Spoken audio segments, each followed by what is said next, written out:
Mic test.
Bicol region or Region 5 is composed of 6 provinces. Albay is known for the Mayon volcano with its perfect cone.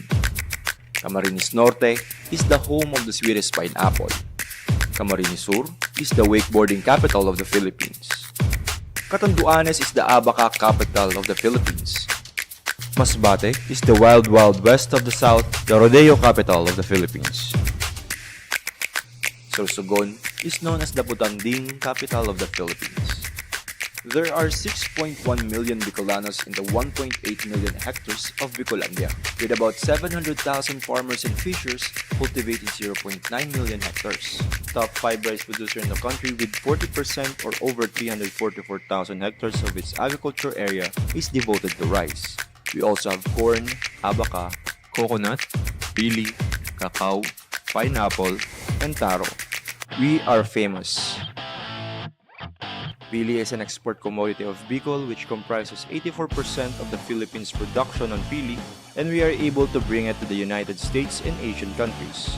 In 2023, pili was able to make it to the European market. We are top producer of taro or gabi leaves with our average of 20,000 metric tons production in 2022, making our land known for laing and pinangat. Our kamote or sweet potato with 93,000 metric tons produced in 2022 made Bicol second largest producer in the country. The Formosa Queen pineapple of Camarines Norte placed Bicol region as the third largest producer of pineapple in the country, contributing 6.14% national share. Bicol is also famous for its hot pepper, which puts the region as the fourth largest producer with about 1,500 metric tons production or 14% share in national output. We focus on farm clustering and consolidation, having 29,000 hectares of agricultural areas clustered under the F2C2, comprising 128 clusters, 250 farmer cooperatives and associations, and 33,000 members. Bicol remains bird flu free for our chicken and duck production. Bicol ranks 6th among the regions in cattle production and 7th in carabao production. We even have our regional carabao breeding center in Masbate. Despite the region's continuous battle with the African swine fever, Bicol ranked 8th in hog production in 2023, contributing 5.92% share to the national output. We move forward. We prioritize food safety and the prevention and control of animal and plant diseases with our integrated laboratories complex, which houses the Regional Soils Laboratory, Regional Crops Protection Center, Regional Animal Disease Diagnostic Laboratory, Regional Feeds Analysis Laboratory. We are proud of our Rice Climate Mitigation Center. Being supported by the DA is the Adaptation Mitigation Initiatives in Agriculture or AMIA, which has 15 AMIA villages established, producing an awardee of Philippine Resilience Awards, Miss Mila Bongalbal of Oroan, Tiwi Albay. We continue to serve. With the implementation of the different banner programs of the DA, the rice program, corn, high-value crops, livestock and poultry, organic agriculture, and halal food industry development program, and with a special project such as Philippine Rural Development Project or PRDP, Special Area for Agriculture Development or SAAD. Among others, the DA Bicol is aggressively pushing the agricultural development of the Bicol region and delivery of our services to attain the twin goals of masaganang agrikultura at maunlad na ekonomiya. We are being visited by typhoons, we experience earthquakes as well as volcanic eruptions, but we remain resilient, for we are the Oragons. Welcome to Bicol.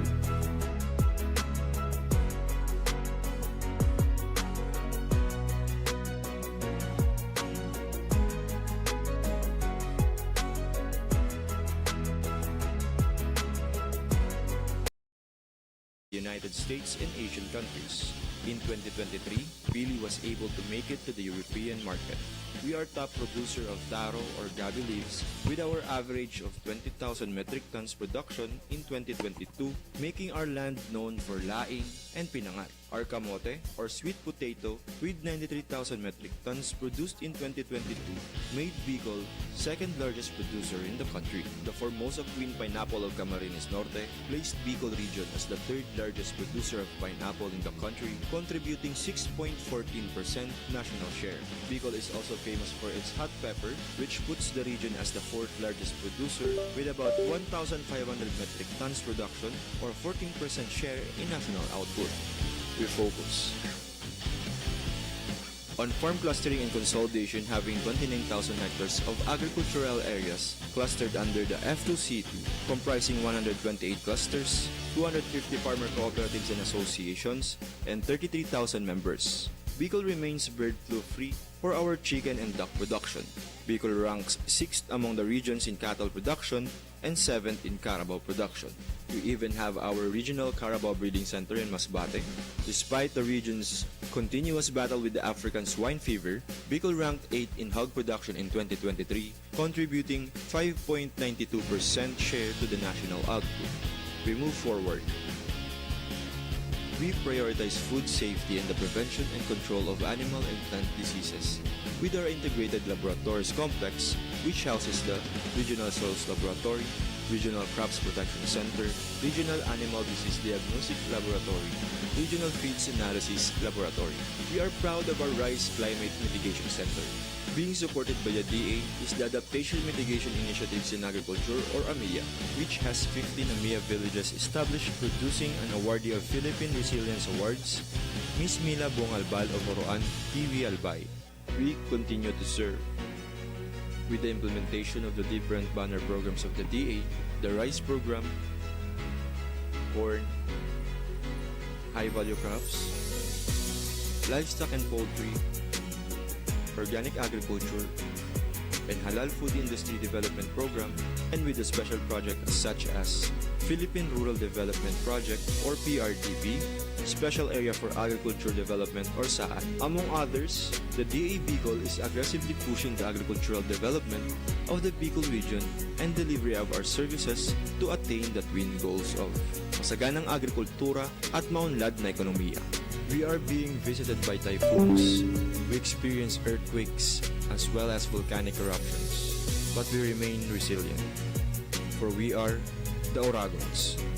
Welcome to Bicol.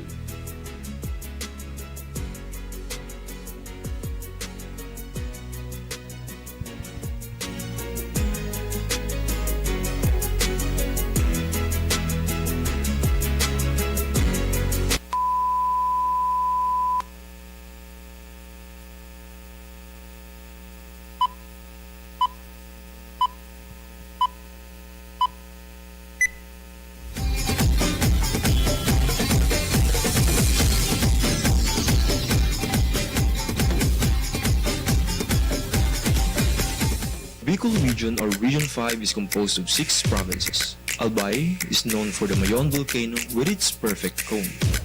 Camarines Norte is the home of the sweetest pineapple.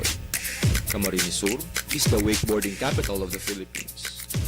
Catanduanes is the abaca capital of the Philippines.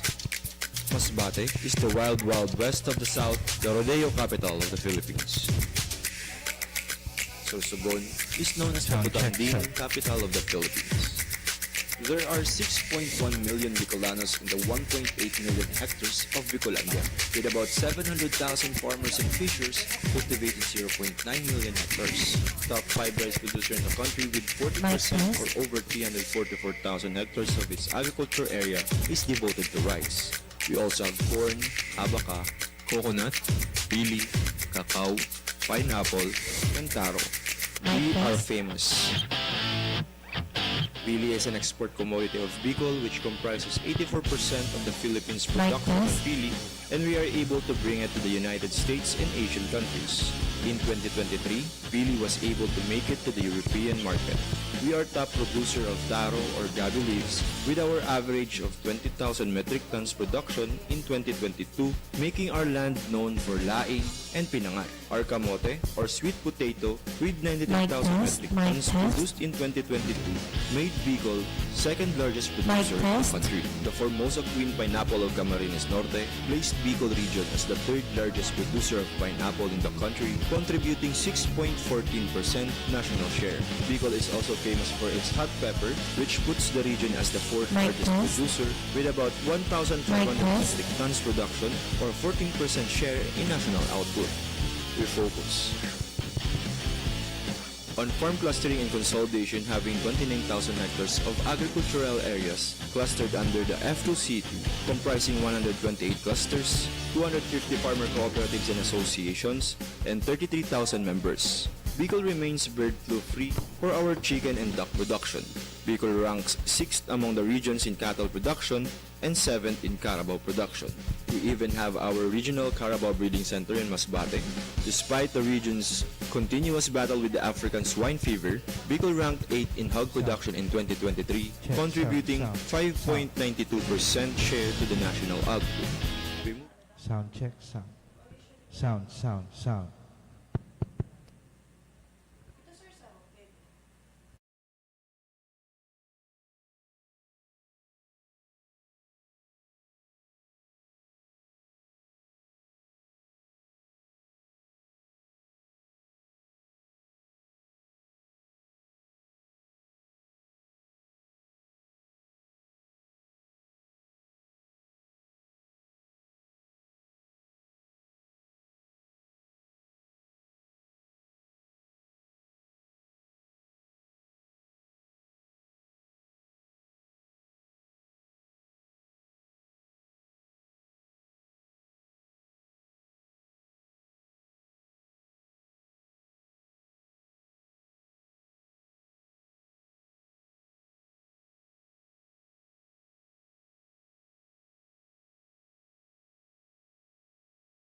Bicol region or Region 5 is composed of 6 provinces. Albay is known for the Mayon volcano with its perfect cone.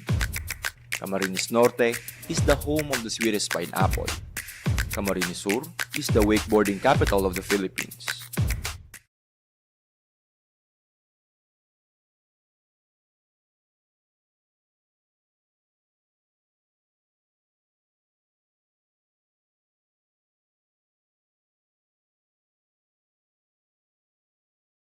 Bicolanos in the 1.8 million hectares of Bicolandia, with about 700,000 farmers and fishers cultivating 0.9 million hectares. Top 5 rice producer in the country with 40% or over 344,000. We also have corn, abaca, coconut, pili, cacao, pineapple, and taro. We are famous.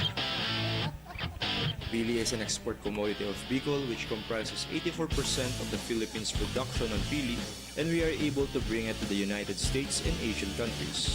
In 2023, pili was able to make it to the European market. We are top producer of taro or gabi leaves with our average of 20,000 metric tons production, making our land known for laing and pinangat. Our kamote or sweet potato with 93,000 metric tons produced in 2022 made Bicol second largest producer in the country. The Formosa Queen pineapple of Camarines Norte placed Bicol region as the third largest producer of pineapple in the country, contributing 6.14% national share. Bicol is also famous for its hot pepper, which puts the region as the fourth largest producer with about 1,500 metric tons production or 14% share in national output. We focus on farm clustering foundation having 29,000 hectares of agricultural areas clustered under the F2CT, comprising 128 clusters, 250 farmer cooperatives and associations, and 33,000 members. Bicol remains bird flu free for our chicken and duck production. Bicol ranks 6th among the regions in cattle production and 7th in carabao production. We even have our regional carabao breeding center in Masbate. Despite the region's continuous battle with the African swine fever, Bicol ranked 8th in hog production in 2023, contributing 5.92% share to the national output. We move forward. We prioritize food safety and the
coconut, pili, cacao, pineapple, and taro. We are famous. Pili is an export commodity of Bicol which comprises 84% of the Philippines' production on pili, and we are able to bring it to the United States and Asian countries. In 2023, pili was able to make it to the European market.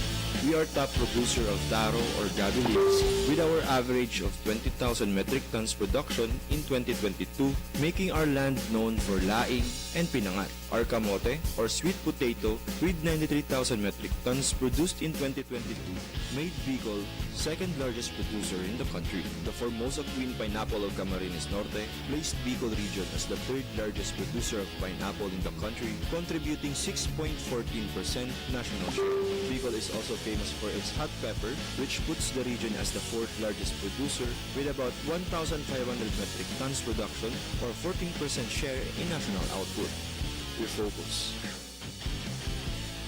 on farm clustering and consolidation, having 29,000 hectares of agricultural areas clustered under the F2C2, comprising 128 clusters, 250 farmer cooperatives and associations, and 33,000 members. Bicol remains bird flu free for our chicken and duck production.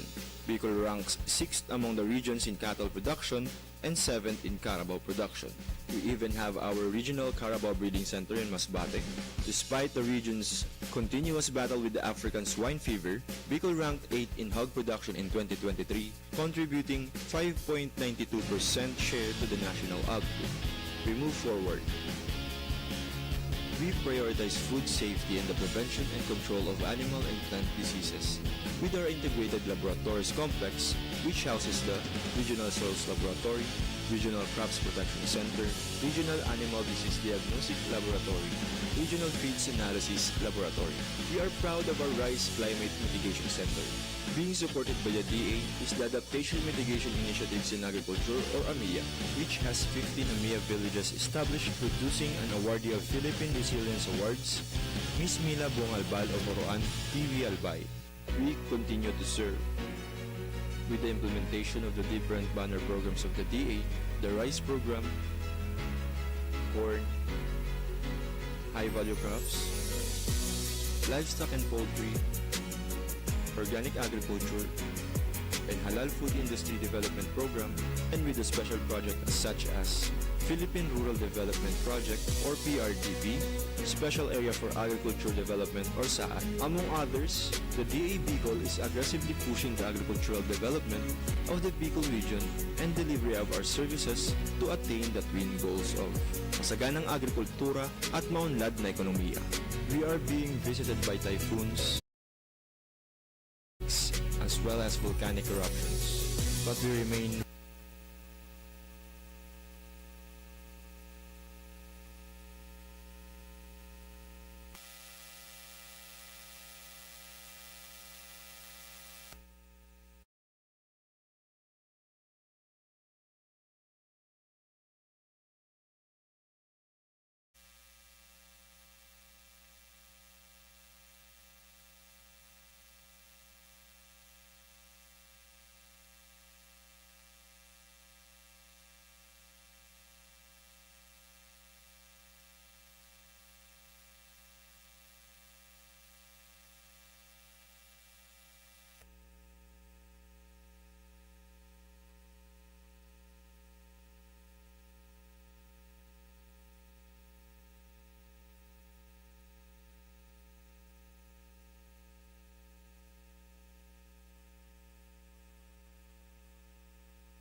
Again, ladies and gentlemen, may we request everyone to kindly settle down as we're about to begin today's Congress in a minute.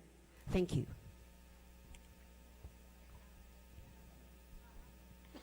Once again, may we request everyone to please settle down now. The program will start in a minute. Thank you very much.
Right at this point, may we request everyone to please settle down as we're about to begin today's Congress. Again, requesting everyone to kindly settle down as we are about to begin today's Congress. Thank you.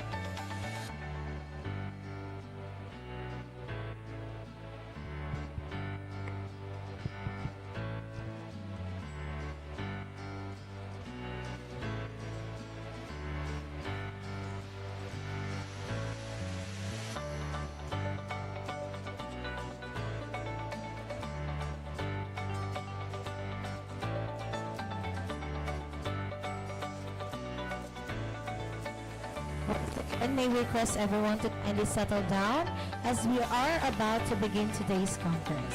Thank you very much.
Good morning, ladies and gentlemen. May we request everyone to please all rise for the invocation to be followed by the singing of the Philippine National Anthem. Dear God, as we gather here today, we humbly come before you, seeking your divine guidance and blessings for a successful event. We understand that success is not measured solely by outward achievements, but also by the love, unity, and purpose that we share.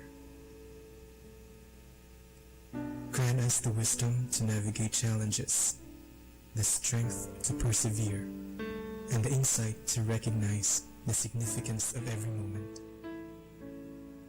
May our efforts bear fruit, and may this event be a source of profound joy, inspiration, and achievement for all. We thank you for your unwavering support and presence among us. Amen. Please remain standing for the singing of the Philippine National Anthem.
You may now be seated.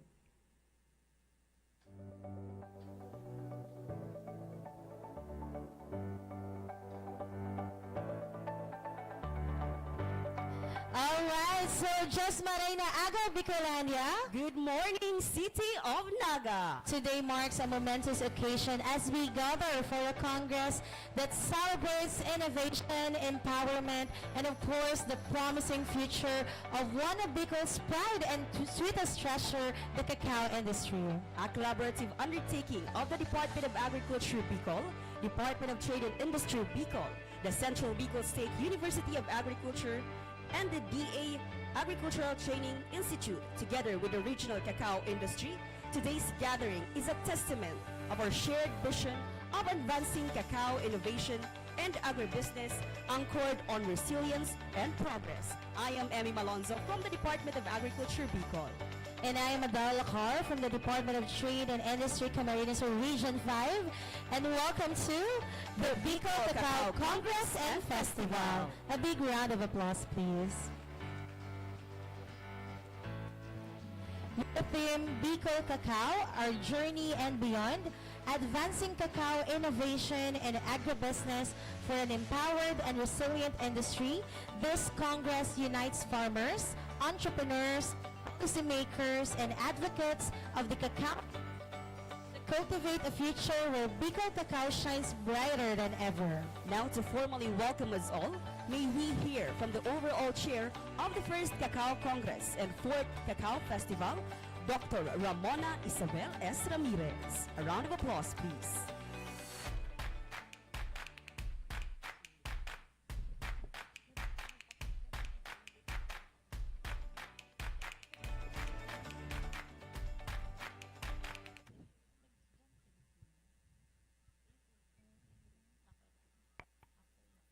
I will be staying here. Parang hindi ako makikita pag nasa podium ako. Good morning and a warm welcome to everyone. To the respected DA Secretary, Honorable Francisco Tu Laurel Jr., to the Undersecretary for High Value Crops,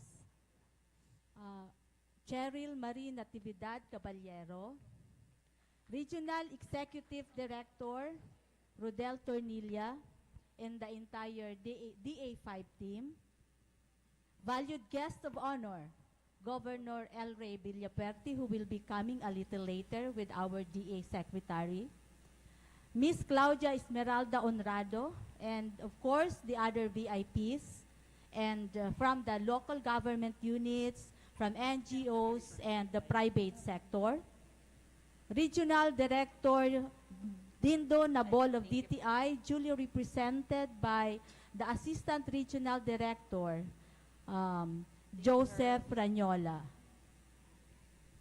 And of course, the provincial directors, we have PDJ of Kamsur, PD Christie of Camarines Norte, and we also have PD Malu of Sorsogon. And also the DTI staff who are assisting us in the conduct of this event. To the Director of the Agricultural Training Institute, Director Elsa Parrot and her team, our CBSUA President, Dr. Alberto Naperi, and the entire CBSUA team, Mr. Edgardo Nabarosa, Mr. Jerry Guevara, and their team from the Regional Cacao Council, esteemed resource speakers, cacao industry stakeholders, friends, ladies and gentlemen. It is with great pride and honor that I welcome all of you to the first Bicol Cacao Congress and fourth Cacao Festival, a historic convergence of farmers, researchers, entrepreneurs, industry leaders, government agencies, academe, and community partners who shared one vision, and that is to elevate Bicol Cacao into a symbol of empowerment, resilience, and global competitiveness. This event is even made more meaningful by the presence of the Secretary of the Department of Agriculture and the Undersecretary for High Value Crops, who came all the way from the main office for them to learn about the journey and plans of Bicol Cacao industry. Ma'am Undersecretary, our team is ready and is willing to implement a research and development program to elevate and to raise the bar of Bicol Cacao industry if we will be given the trust. Today's gathering is not just a celebration of cacao as a crop. It is a recognition of the journey we have taken as a region. The story of Bicol Cacao is a story of perseverance and hope. From being cultivated as a smallholder farm for generations, cacao in Bicol has slowly gained recognition for its unique flavor profile, its potential for value-added products, and its promise as a driver of inclusive economic growth. Our farmers, despite the challenges of limited resources, climate risks, and fluctuating markets, have nurtured this crop with passion and dedication. With the support of research institutions, government programs, and private sector initiatives, we have seen cacao move from being a subsistence crop into one with strong links to agribusiness and global value chains. Producing the likes of Mayon Gold Dark Chocolate of the Moraba Foundation, the Tree to Bar chocolates of Crave Cacao, and the Alea chocolates and pastries. Not to mention the many emerging entrepreneurs who has greater potential of making it big in the world market. We can see their exhibits over there at the Robinson Mall. But this journey is far from over. We are now at a pivotal moment. The opportunities before us are immense, including innovation in farming and processing, entrepreneurship and value addition, partnership and collective action, as well as resilience and empowerment. Our theme, Advancing Cacao Innovation and Agribusiness for an Empowered and Resilient Bicol Cacao Industry, captures this vision. It calls us to look forward, to embrace change, and to work together so that Bicol Cacao will not only meet the standards of international markets, but also embody the spirit of Bicolano ingenuity and perseverance. Through this Congress and Festival, we aim to strengthen linkages across the value chain, encourage technology adoption, promote entrepreneurship, and highlight the importance of research, innovation, and of course, collaboration in response to SDG number 17. Because we believe that if we are together, we can do so much. More importantly, we celebrate the success of Bicolano cacao farmers and communities, whose dedication is the foundation of the thriving industry of cacao in the region. As we met and interact in this Congress and Festival, may we be inspired by the rich legacy of cacao in our region, motivated by the possibilities of innovation and agribusiness, and united in the pursuit of a resilient future. Together, let us ensure that the Bicol cacao industry becomes not just a source of economic prosperity, but also a source of pride and empowerment for generations to come. May this gathering inspire us all to continue working together in building a cacao industry that is not only competitive in the market, but also inclusive, sustainable, and empowering. Once again, welcome, and let us all enjoy and learn from this meaningful collaboration of Bicol Cacao. Thank you very much, and God bless us all. Thank you very much, Ma'am Monette. Indeed, if we work together, we can do so much. Once again, a round of applause to Ma'am Monette. So those words truly set the tone for this gathering. And now allow us again to acknowledge our VIPs and guests who are with us this morning. Of course, starting off with the Secretary of the Department of Agriculture Philippines, Honorable Francisco Chu Laurel. We also have the Undersecretary of the High Value Crops Development Program of DA, Ms. Cheryl May N. Caballero. Regional Executive Director of the DARFO 5, Director Rodel Ternilla. Our RTD for Operations, Dr. Mary Grace Rodriguez. The Chairperson of the RAFC and the Bicol Cacao Sectoral Committee, Ms. Claudia Esmeralda Honrado. And of course, our Director from the DA-ATI, we have Director Elsa Paro. Alright, so as we call your name, please stand to be recognized. We would like also to acknowledge the presence of the DTI Regional Office 5 team. Of course, representing the DTI Regional Director, Dindo Gina Bol, is Assistant Regional Director Joseph Rola. Sir, good morning. We also have the Provincial Director of DTI Camarines Norte and the Regional Cacao Coordinator for DTI Region 5. A round of applause please to PD Christy Rivera. We also have with us today the Provincial Director of DTI Camarines Sur, our very own PDJ Percival S. Ablan. We also have the Provincial Director of DTI Sorsogon. A round of applause please to PD Maria Lourdes Pancho. And of course, our representatives from the CBSUA. With us is the SUC President 4 of CBSUA, Dr. Alberto Naperi. The Vice President for Research and Innovation and the overall chair for the Cacao Congress and Cacao Festival, we have Dr. Ramona Isabel Ramirez. We'd also like to acknowledge, later on we'll be having our VIP or guest. We would like to acknowledge the presence of Provincial Governor of the Province of Camarines Sur, Honorable Luis Raymond Villaferte, who will be coming over later on to with Sec Kiko, and of course, the City Mayor of the City Government of Naga, Honorable Maria Leonor Herona Robredo. Yes, Ms. Madel, before we proceed, may we remind the presidents and the Cacao Council President and Chairperson to please kindly occupy front VIP table. Again, requesting the presidents and the Cacao Council President and Chairperson is kindly occupy the front VIP table. Thank you.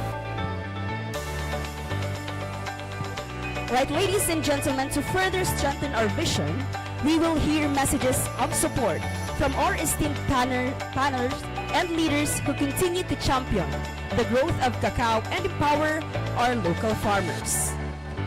These messages symbolize not only collaboration but also the shared commitment of both government and industry partners in making the cacao sector a true pride of the region. So without further ado, let us proceed with a series of messages of support from our distinguished guests. To start off,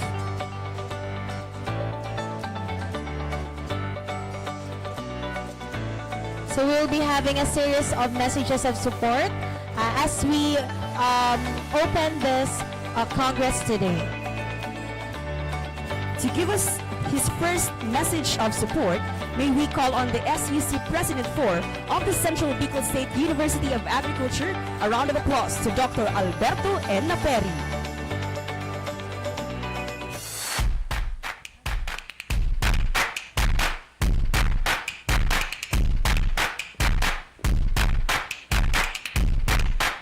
Maray na aga po sa Gabos. Sorry, I cannot join the group because I am tasked to await the arrival of the Secretary and the Governor.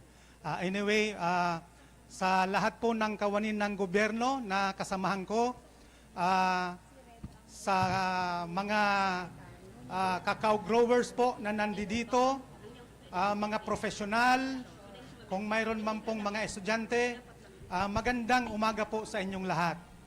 Kami po ang bumubuo ng Central Bicol State University of Agriculture ay lagi pong nakaantabay at lagi pong nandiyan lang at tutulong para po paantasin, pagandahin ang agrikultura at payabungin po ang agrikultura dito sa buong Bicol.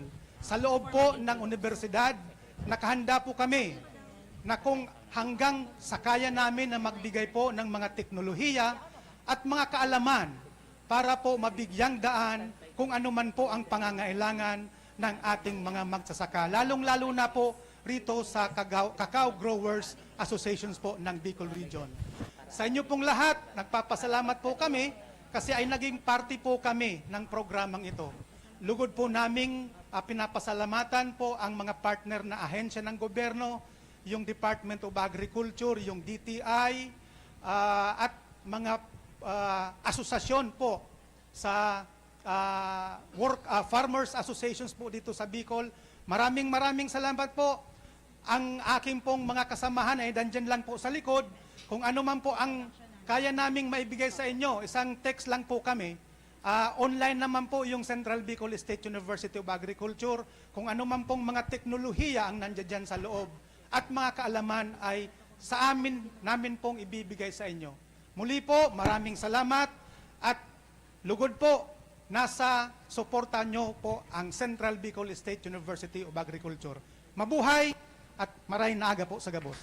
All right, once again, a big round of applause, please, to Dr. Naperi for the words of encouragement and commitment to the Bicol Cacao industry development of the CBS-UA. And at this point, we're also privileged to hear from the Assistant Regional Director of the DTI Regional Office 5. A round of applause, please, to ARD Joseph Ranyola, representing RD Dindo Ginabol of DTI Regional Office 5.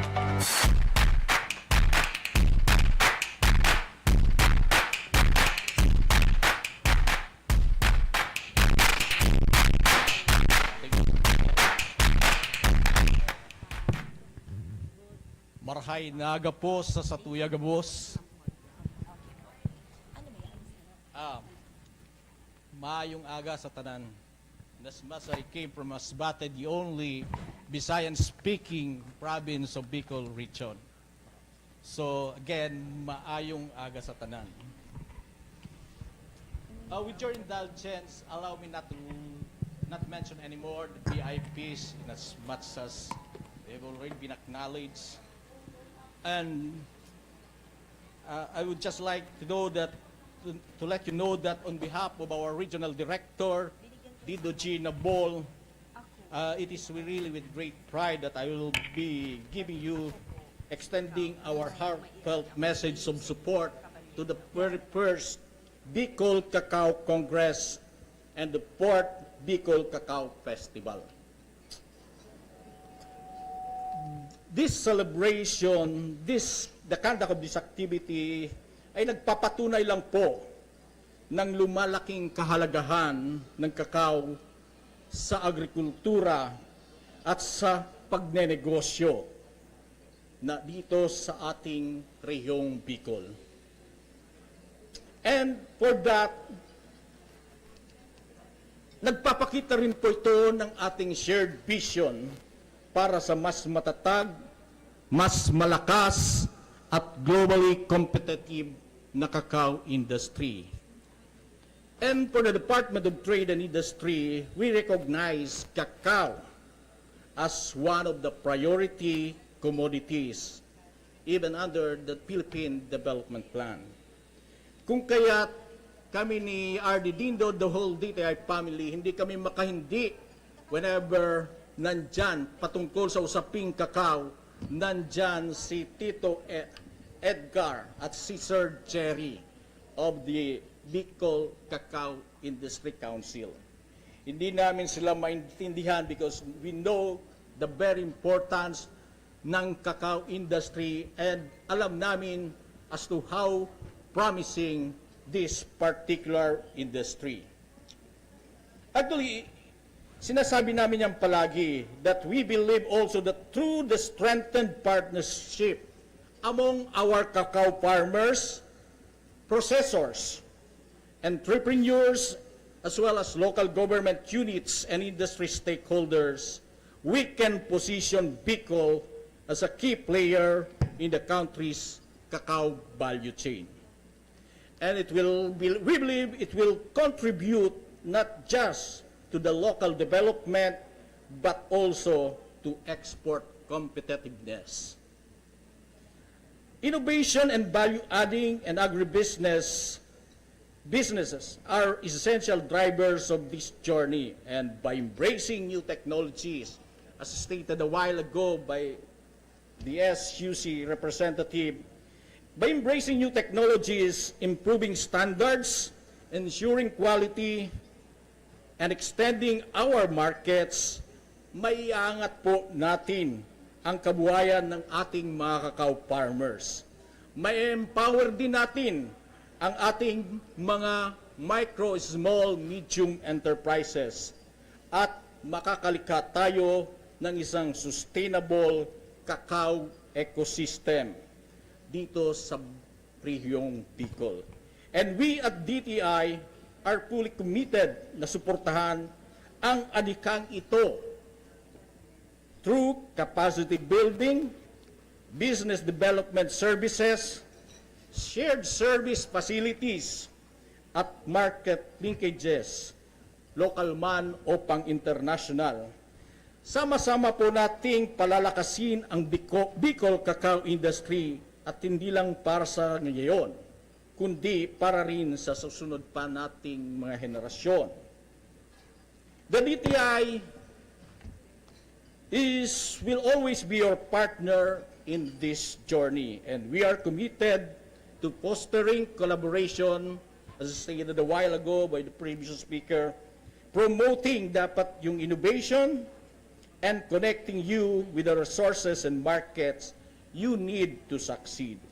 And we envision a Bicol cacao industry na hindi lamang po dapat resilient, kung hindi it will be a beacon of opportunity at source ng pride para sa bawat Bicolano.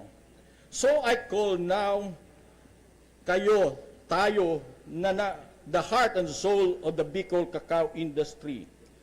Sa ating mga cacao farmers, let us be bold. Yakapin natin ang mga bagong teknolohiya na tinuturo sa atin ng ATI, ng Department of Agriculture, tungkol sa value adding, at ipakita natin ang ating passion sa bawat butil ng kakao na inyong inaalagaan. Sa ating mga cacao entrepreneurs na ninonurture din ng Department of Trade and Industry, let us be creative. Gamitin natin ang kakaibang lasa at identity ng Bicol upang makalika ng world-class cacao products. At sa ating mga researcher, again, let us be relentless. Ang inyo po mga discoveries ang magbubukas ng mas matatag at sustainable na kinabukasan para sa cacao industry.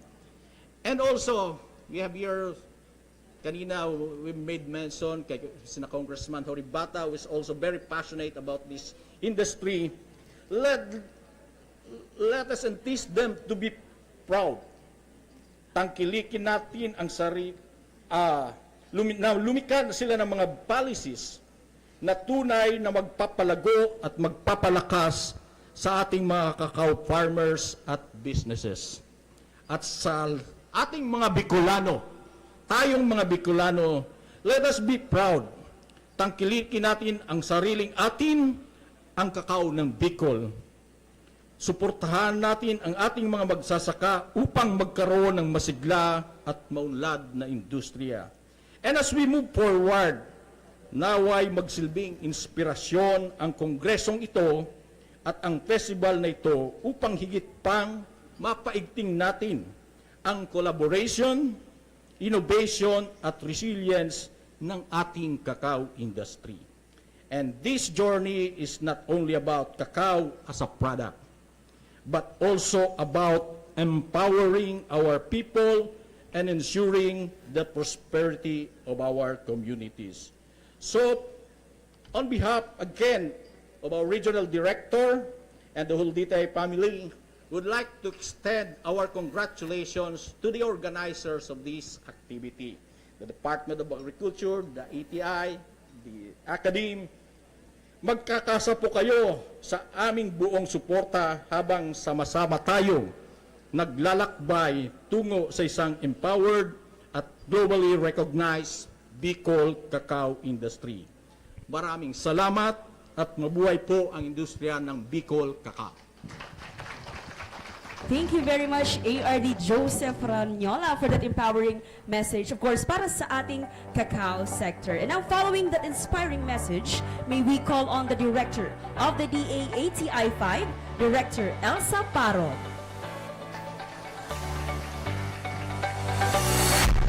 And at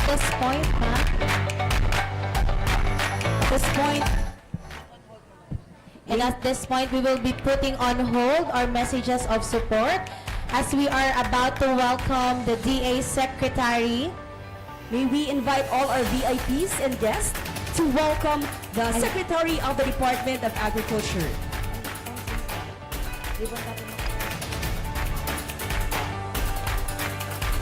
And then we will immediately proceed with the ribbon cutting.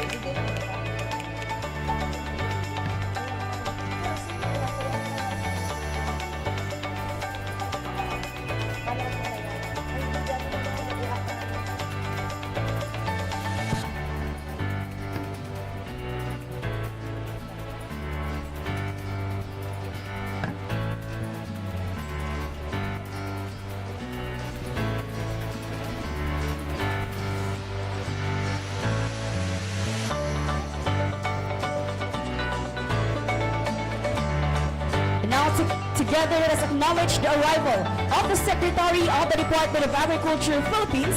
We have Honorable Francisco Chu Laurel Jr. A big round of applause, please. And of course, to formally mark this important event, may we invite all of our VIPs, organizers to join us for the ceremonial ribbon cutting, accompanied by the CBS-UA band, and of course, our very own CBS-UA Calabanga performers.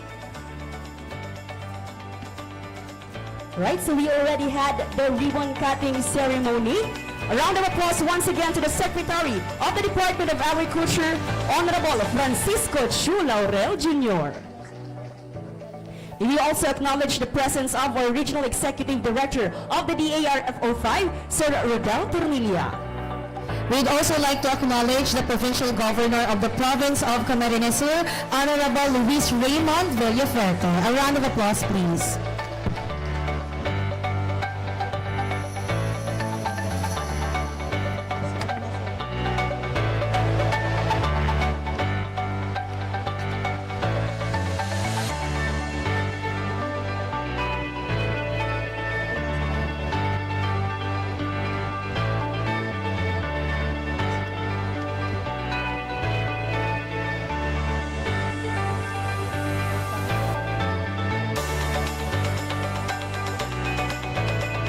We'd also like to recognize the presence of the Governor of the Province of Camarines Sur, Honorable Luis Raymond Villafuerte.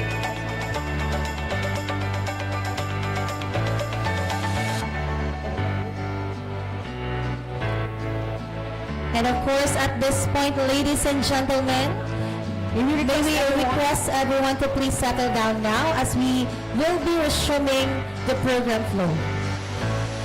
Once again, may we request everyone to please settle down now as we are about to resume with our program. Thank you very much.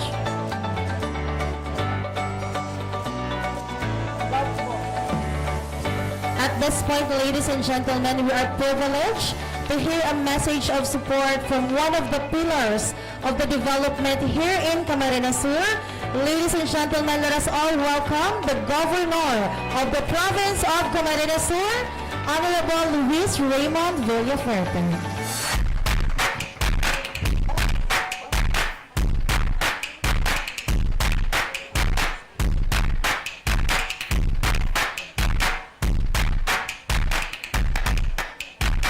Marina Aldao sa Indugabos.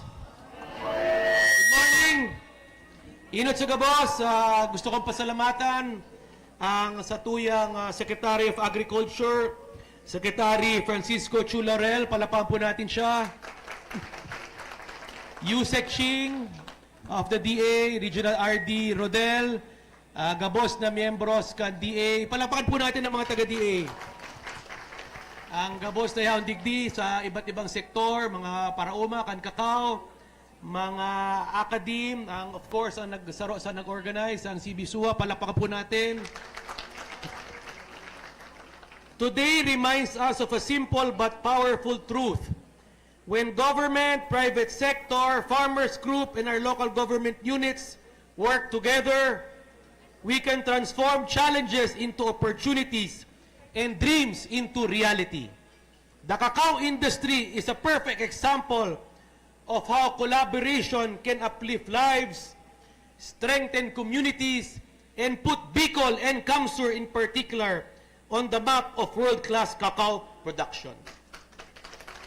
As Governor of the Province of Camarines Sur, I reaffirm my full commitment to support our cacao farmers and the entire value chain.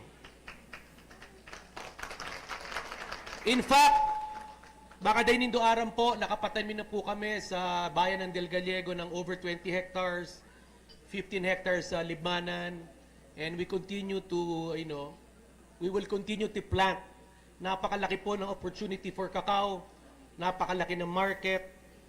So, importante po yung mga tiripo na arugunyan na nakakasaro kita, tangani magtarabangan, kaibanan ng DA, para umang akadim, ang LGU, tangani maging sarong, magayon, makusog, dakulang industriya ang kakao.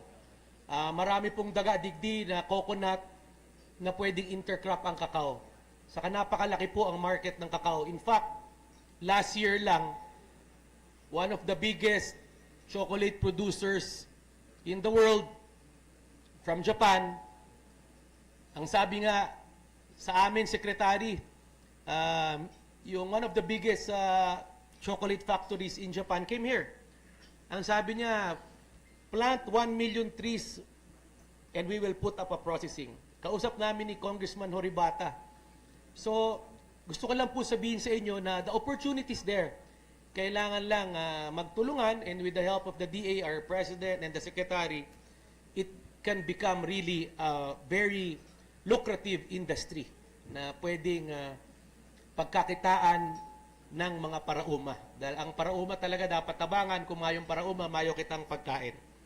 Kaya nga, together, let us nurture this industry so that the rich taste of Bicol cacao also carries the rich story of our people's resilience, cooperation, and hope. Maraming salamat. Mabuhay ang cacao industry ng Bicol. Diyos mabalos po, Governor Ruiz Raymond Villafuerte. At this juncture, ladies and gentlemen, we call on a leader whose dedication and service have been instrumental in advancing the agricultural sector in the region. To formally introduce our esteemed keynote speaker, let us welcome the Regional Executive Director of the Department of Agriculture Regional Field Office 5, Director Rodel Cornelia.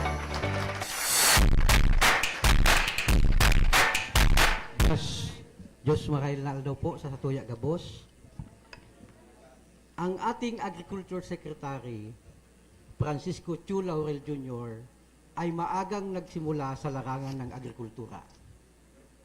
Sa loob ng halos 4 na dekada, nakaipon siya ng malalim na karanasan at kaalaman sa pamamalakad ng iba't ibang kumpanyang pampangisdaan, marine industries, food processing, cold chain at logistics, management, real estate at power.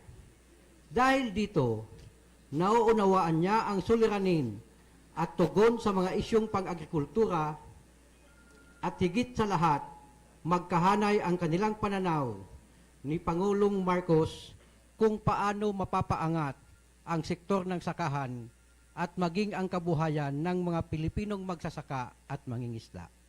Mga kasama, malugod ko pong ipinakikilala si Agriculture Secretary Francisco Sec Kiko Chu Laurel Jr.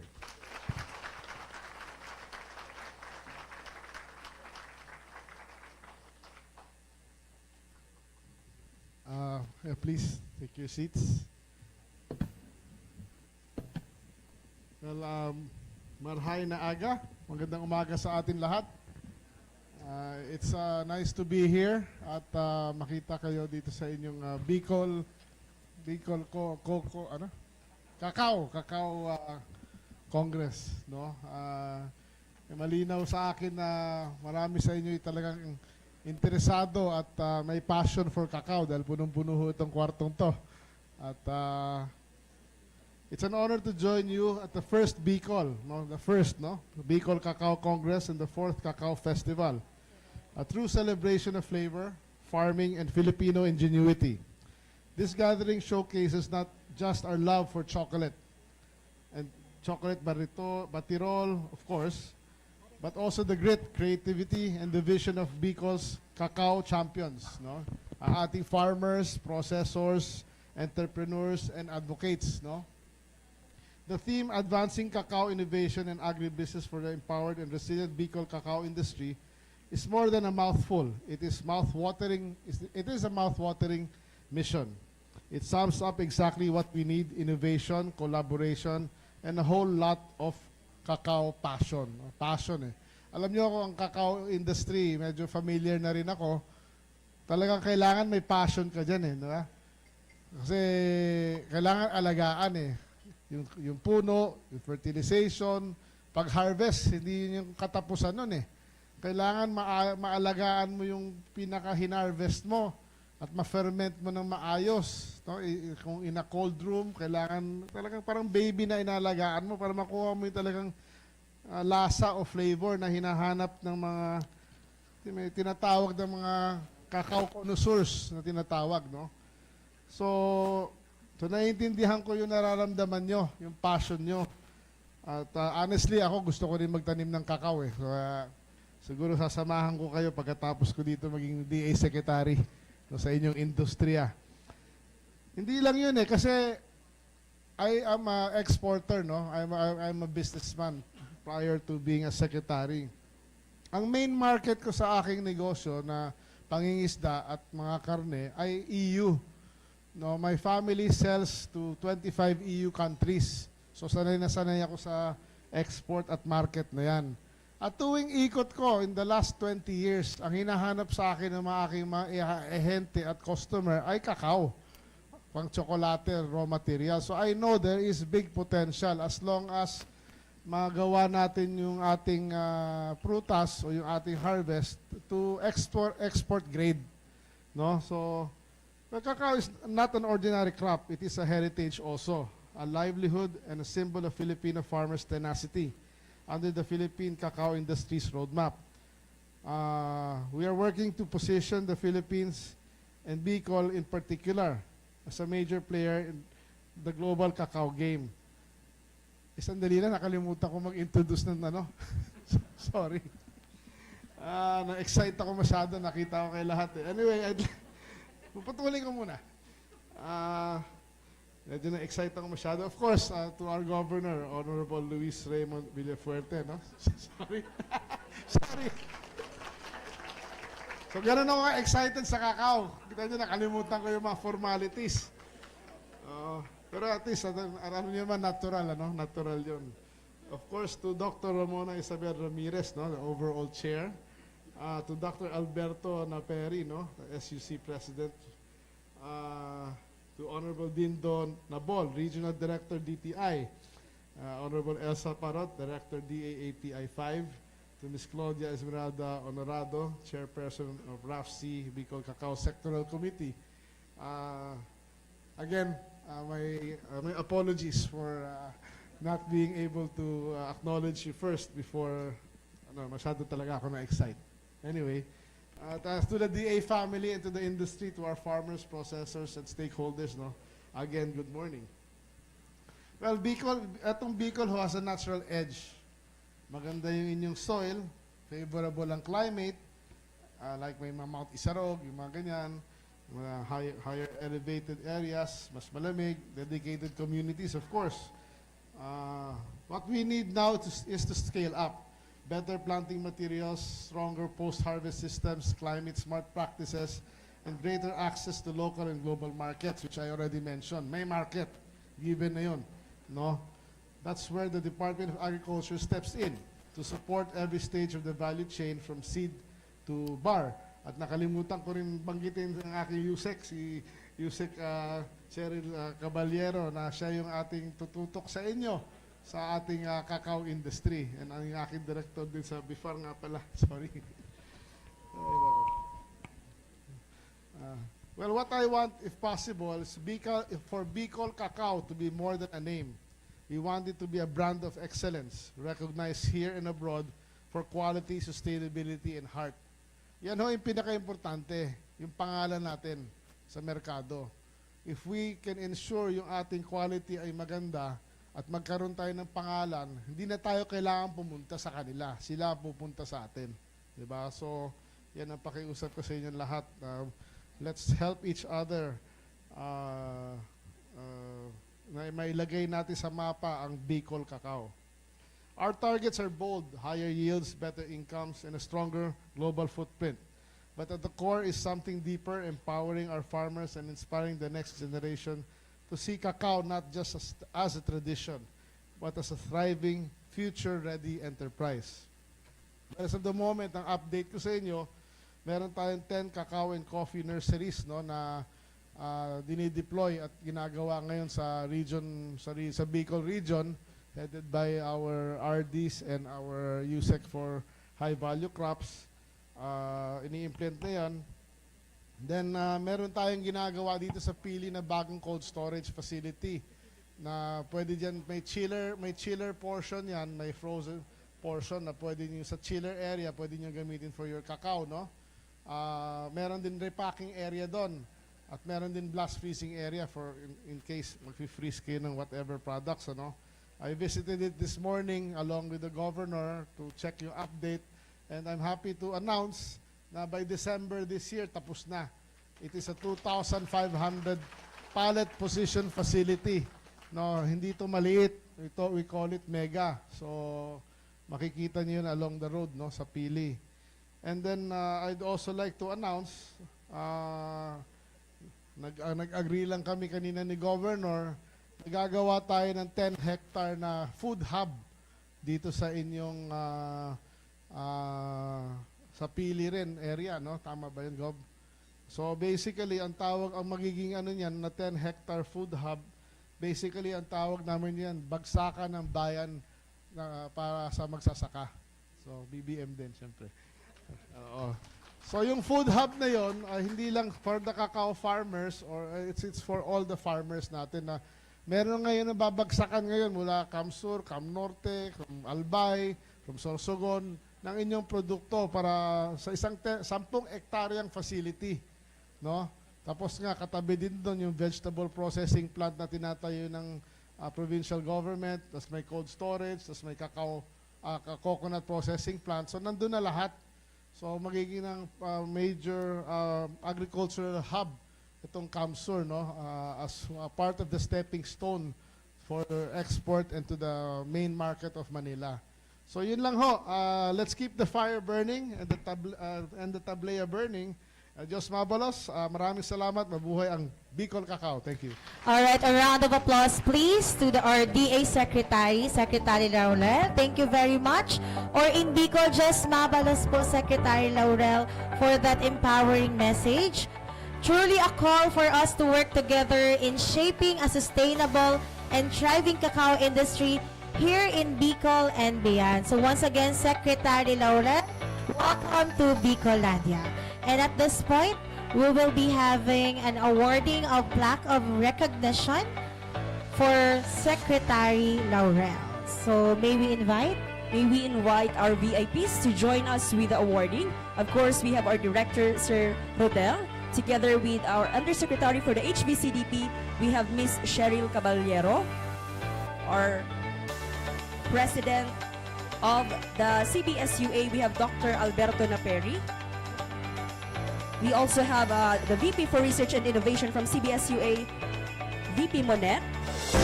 And from the DTI, we have the Provincial Director of DTI Camsur, PD Christy Rivera.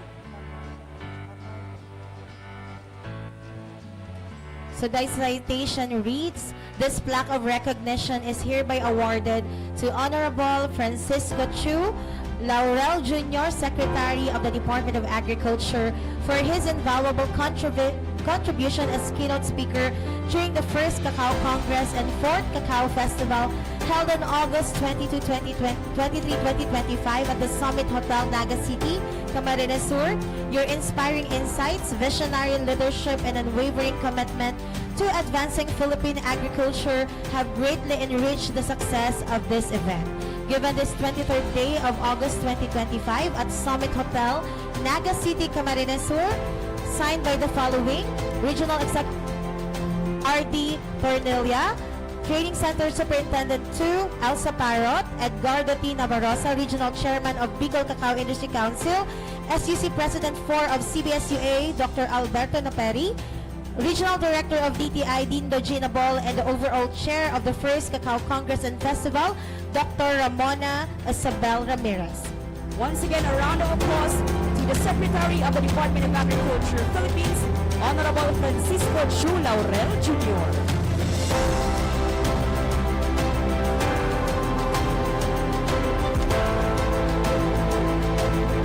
We are also awarding the token of appreciation from the Department of Trade and Industry Region 5.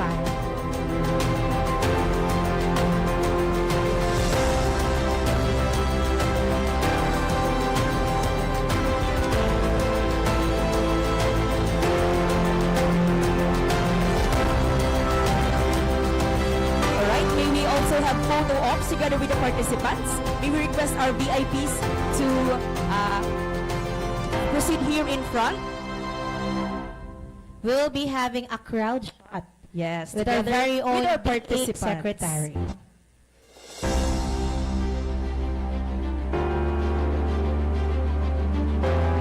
Facing the stage po tayo. May we request the participants to stand for the photo ops.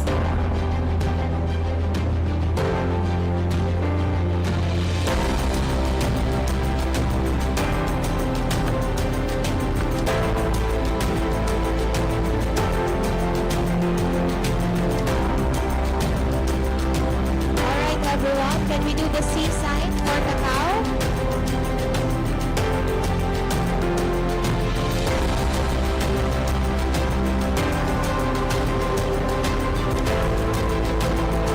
Alright, once again a big round of applause please to the first Cacao Congress and the fourth Cacao Festival. Of course with the presence of our distinguished guests, the Department of Agriculture Secretary Laurel, Honorable Luis Raymond Villaferte from the province of Camarines Sur, together with the DA National Office team. Thank you very much once again, Sec Kiko, for being with us in this momentous occasion.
Alright, once again, thank you very much po, Sec Kiko, of course, for allowing us to have a short interview with our media personalities. Palakpakan po natin once again the Secretary of the DA, Honorable Francisco Chu Laurel Jr. So before we proceed, let me just remind you that we are live at the official Facebook page of the Department of Agriculture Bicol. That's Department of Agriculture Bicol. Together with us are the Rafis team who are documenting this event and providing the live stream for this occasion. So maraming salamat po, Team Rafis.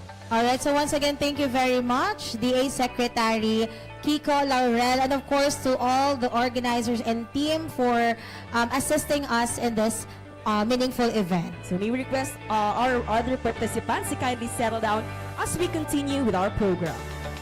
Alright, so we will now be resuming with the program.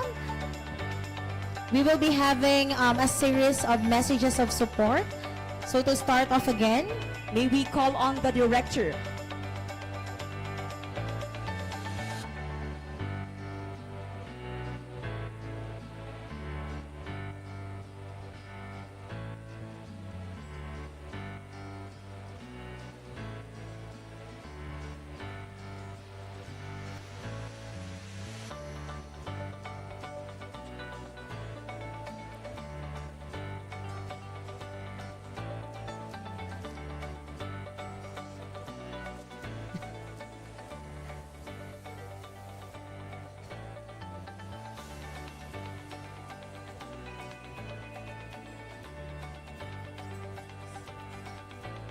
alright, so we all know that our MSMEs and of course our stakeholders and participants are making the most of the time of our DA Secretary. So we really appreciate the generosity of DA Secretary Laurel for spending his precious time with us.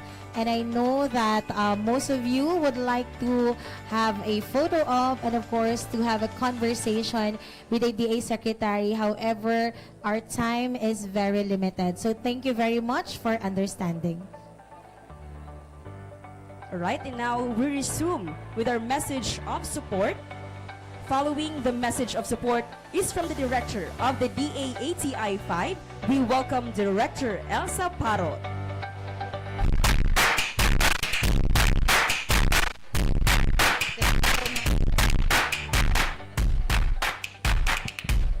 Thank you so much. So, aram ko, ano tayo excited. Thank you, Sec Laurel, for visiting Bicol and for visiting the Cacao, the first Cacao Congress and the fourth Cacao Festival. So, day ko na pagpaparalabaon. Thank you for sa farmers. Sa nyaon digdi, haing kamo. O, busy pa. Si Isay Anday pa nakakanami chocolate. Mayo. That's why we are all here. We share the passion for chocolates. Day ko na po papalabaon. But again, in behalf of ATI, we are very much supportive of the cacao industry.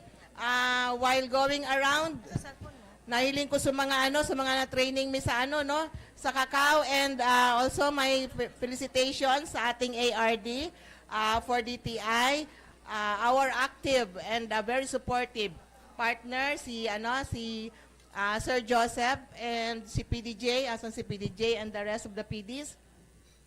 Ang aking mga boss sa DA, si Red Rodel and si Yusek Ching and the DA team and the DAATI team.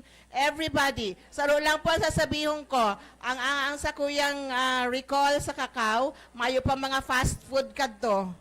When I was little, walang fast food, ang gigibuhong kan lola ko, bibit-bitong kami sa Naga, madumang kami sa sarong restaurant, si Say daw nakaka-relate. Ay, quality! Dadarahon kami sa sarong restaurant sa Naga, ang gigibuhon mi lang, ma-order ning tsokolate at saka panligaspe. Yun yung Jollibee namin noon. And from then on, pigahanap-hanap pa rin ang tableya, and we have the best the best tableya. My mom is 91 years old and she makes the best tableya ever. So sama-sama tayo, kayang-kaya natin. Kaya ba kang Bicol? Kaya kang Bicol na maging top-notch, mag-branding sa Cacao and Bicol chocolate. So congratulations sa lahat ng naging organizers nito, and this is the first. So dapat may second, may third, and so on. Onward, Bicol Chocolate, Oragon. Salamat po. All right, so thank you very much, Director Elsa Parrot, for that very energetic, short but sweet like cacao message for this Congress. And of course, adding to the voices of support for today's Congress, may we call on the chairperson of RAFC and the Bicol Cacao Sectoral Committee.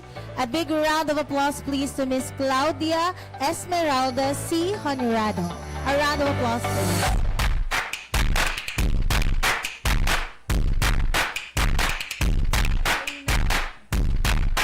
Bahay Naga sa Gabos. Busy pa kay Sec. So, day ko naara po dun sinatag para arapod na kasubago pa. Liputan ko dahil ita maibada kami duman. So, as the chairperson po ng RAPC and chairperson ng Cacao Sectoral Committee digdi sa Bicol Region, na-witness ko po first-hand ang passion, dedication, and potential ng local cacao growers, pati advocates ta. Now more than ever, we are called to transform this potential into sustained progress. After po kaning first Cacao Congress, ang Bicol Cacao Sector will be formulating the Regional 5-Year Cacao Development Plan that will not only guide our priorities from 2026 to 2030, but it will also serve as the Bicol's vital contribution to the upcoming Philippine cacao industry roadmap. Paghandaan ta po ini. This plan must be grounded in the realities of our farmers. Like me, farmer din po ako, responsive to the challenges of climate change, and bold enough to position our region as a source of high-quality, globally competitive cacao. Ini naman po ang aim ta talaga. To all our partners, sponsors, speakers, and participants, thank you for believing in the promise of Bicol Cacao. Together, let us sow at the seeds of excellence, equity, and empowerment. Padagos po kita sa pag-asenso, mabuhay ang Bicol Cacao. Salamat po. Alright, so thank you very much, Ms. Claudia Esmeralda C. Honorado, for that very inspiring and of course empowering message. And we will now be proceeding to the next part of the program. Once again, we thank all the VIPs and guests who gave us their messages of support. So indeed, talagang makakatulong yon sa pag-empower ng ating cacao sector, not just here in Bicol region, but in the entire Philippines. So once again, a round of applause to our VIPs and guests who are with us. And of course, aside from our VIPs, can we hear a masigabong palakpakan for all of you here for being part of this remarkable first ever Cacao Congress and of course the 4th Cacao Festival.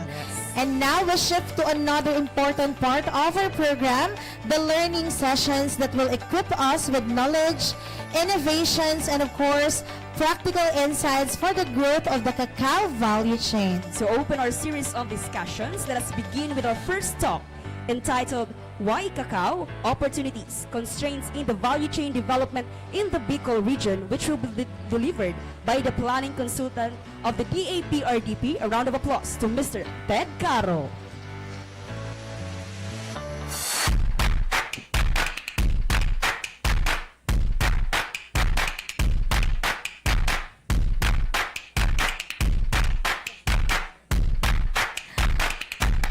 Alright, so while waiting, again, we remind everyone that we are live at the official Facebook page of the Department of Agriculture, Bicol.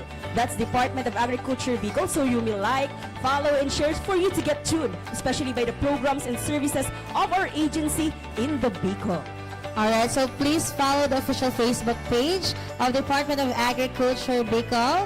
And of course, we would also like to plug the official Facebook page of the DTI Regional Office 5, and of course, all the provinces of DTI, the CBSUA, And of course, we would also like to thank the regional Bicol Cacao Council for also being an important part of the organization of this Congress. Yes, so that's true also with our participants sa mga farmers po na talagang sila yung ating bida dito sa program na ito, dito sa okasyon na ito. And by the way po, currently we are having the Aspire dyan sa ating Robinson. So we have a total of, I don't know, we have a lot of exhibitors who are there, so you may avail and buy their products. So supportahan natin yung lokal ng produkto ng ating mga magsasaka at mangingisda. So available sila.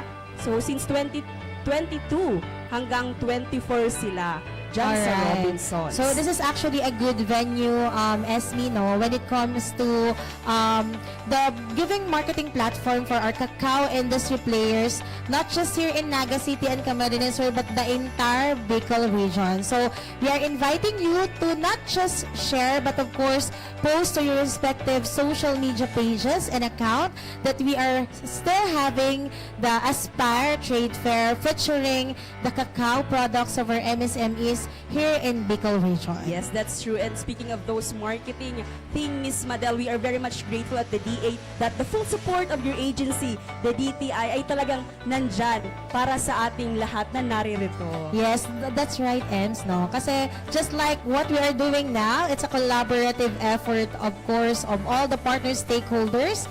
So kami naman po, we always believe that an impactful result means collaborative effort coming from all the stakeholders of the industry. So for today po, we are not just having talks, we will be also having panel discussion where you can always also raise your questions, your clarifications later to our able speakers and panel. Yeah, so that will be later during our afternoon session, Miss Madel. Alright, so at this point, may we again introduce to you our first resource person for this first ever Cacao Congress. Let's give a big round of applause, please, to the planning consultant of DAPRDP. A round of applause, please, to Mr. Ted Carroll.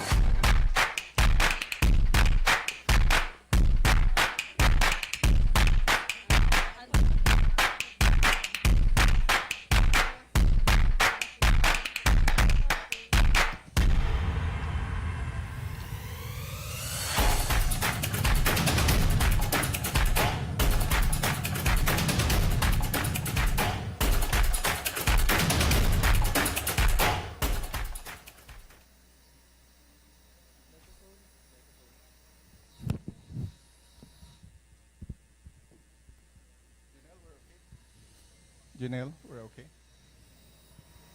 We're good? Okay. Passion, brand of excellence. Iyon po yung sabi ni Secretary kanina. At ang dami na nilang sinabi kung bakit cacao. Kaya parang konti na lang po ang aking idadagdag.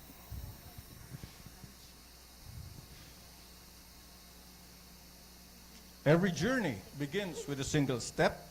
And for Bicol Cacao, that step was taken in the mid-17th century. Las Islas Filipinas was the first country in Asia to have cacao introduced more than 3 centuries ago. That tale isn't just a historical footnote. It's our origin. A single plant brought by naval pilot Pedro Bravo de Laguna sparked a powerful and lasting legacy. The legend gets even more interesting. A native named Juan de Aguila was entrusted with the plant. Was he a careful steward or a daring thief? Whether through stewardship or defiant act of sharing, the result was the same. The cacao plant began to spread, its story woven into the very fabric of the archipelago, and by the early 1900s, the once rare crop was everywhere. In 1902, William Lyon of the Bureau of Agriculture documented that cacao was thriving in several provinces in Luzon, Mindanao, Jolo, Panay, and even Masbate, and could be found on all the larger islands. This incredible growth from a single seedling to a ubiquitous tree is the journey that defines Bicol Cacao, a journey we're still on today, and it's the foundation for what lies beyond. Mapagpalang umaga po sa ating lahat. Here's hoping this initial segment serves as an exciting inception of today's creative endeavors. I am both honored and eager to share the findings of our recent analysis on the Bicol Cacao value chain. Bicol Cacao value chain. This project wasn't just about data. It was about understanding the heart of this industry and charting a course for its future. Coincidentally, the program portion posed a simple yet profound question we also asked ourselves. Why cacao? Among quite a few that we found is its incredible potential for Bicolano farmers and entrepreneurs. This value chain analysis, or VCA, is the usual output of the I-Plan component under the Philippine Rural Development Project. Para po sa hindi nakakaalam, a bit of background, PRDP is a collaborative effort between and among the Department of Agriculture, the World Bank, LGUs, and other enablers. It aims to establish a modern, value chain-oriented, and climate-resilient agri-fisheries sector. It also intends to operationalize a local-level convergence platform among relevant national line agencies and other stakeholders to synergize programs and projects to facilitate implementation of more relevant interventions to benefit a bigger segment of farmers and fisherfolk. With these partnerships and the private sector, the PRDP shall provide key infrastructure, facilities, technology, and information to raise incomes, productivity, and competitiveness in target areas.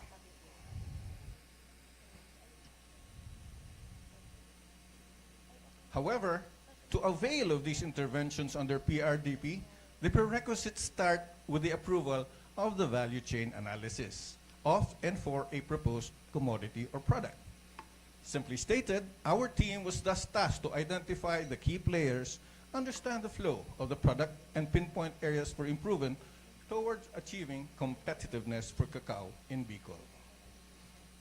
At ang pinag-uusapan nating mahal na commodity, when I first learned how cacao beans are processed, fermented, dried, roasted, it struck me as an incredibly complex journey for a product. Imagine a cacao bean in its pod, fresh off the tree, just dreaming of becoming a delicious bar of chocolate, having no idea of the rigorous training it has to undergo. Hahanga ka talaga sa effort. Perhaps a collaborative effort sparked by today's activity may also be about giving the cacao beans of Bicol the best possible journey from farm to market, and thus help them along to fulfill the delicious destiny. It urges putting our collective wisdom and purposefulness to work, especially as we nurture something as promising as the future of cacao in and for the region. Back again, why cacao? Not just a commodity. Cacao is a strategic pillar for economic growth and poverty alleviation, fitting perfectly into the agri-fisheries modernization plan. It has a rich history and thrives in Bicol's unique agroclimatic conditions, making it an ideal high-value companion crop for the region's vast coconut and banana plantations. The global market presents a compelling case for investment, as cacao demand has doubled over the past 3 decades. Our local value chain is already showing promise, with a growing number of agri-entrepreneurs and cooperatives that are processing cacao into popular products like tablea and artisanal chocolates.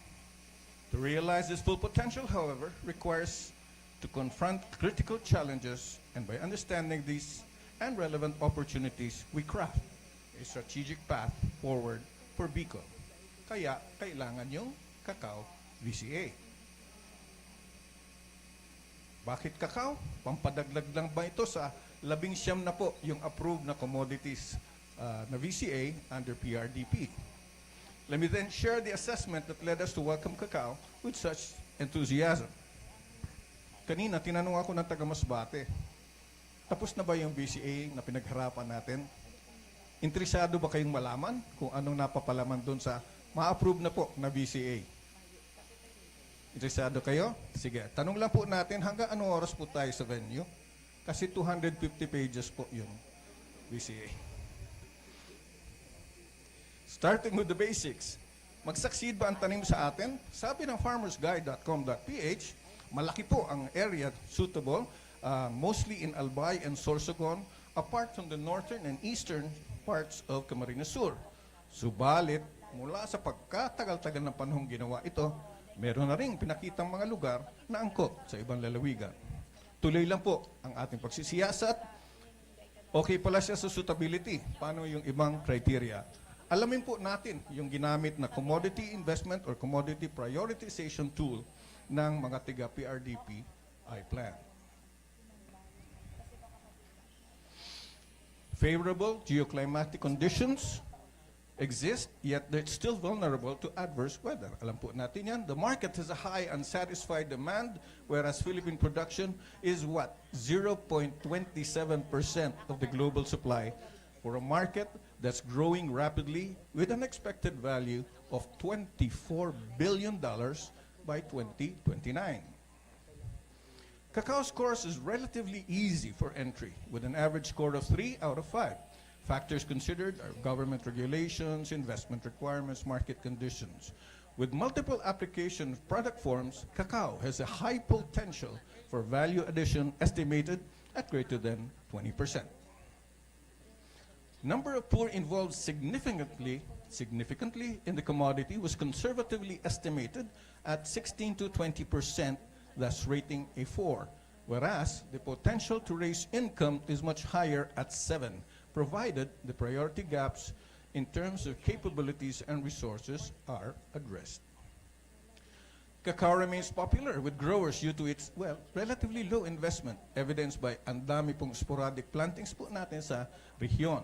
The crop also offers significant potential and employment, not just in production, but also in post-harvest and downstream activities like tablea making and trading. Ang suitability parehas lang po sa agronomic, kaya lang mas vulnerable po ang cacao kaysa sa mature na pili. Revisiting the entire rating, particularly when compared with Bicol's champion commodity, meron ba kayong napapansin? Medyo mababa na po kasi ano. Okay. Halos parehas lang po ang cacao saka ang pili. Ito lang naman po ang katibayan na ang pagpapahalaga sa cacao ay may karampatang pagsasang-ayon. Para masama po siya dun sa Scale Up PRDP as a prime commodity, na endorse po siya ng 4 na component heads of PRDP Regional Office, 2 chief ng these divisions, and the commodity focal person, kasama na po yung chairperson natin na Rafsi kanina na si Mama Ada. Yun naman pala, pwede na natin silipin at alamin ang buod nitong value chain analysis. Cacao is a high potential crop for a region aiming to boost livelihoods and foster inclusive growth. Natural fit po siya, gaya na sabi kanina. We are part of a regional bloom in Asia that includes, boom, regional boom that includes Indonesia, India, Vietnam, and Malaysia. Fun fact, Bicol leads Southern Luzon with a phenomenal 50% annual growth rate in production and boasts 380 kilograms per hectare. Hindi gaanong sikat, but that's actually 15% higher than the national average. Over 650,000 hectares of coconut plantations in Bicol offer immense intercropping opportunities.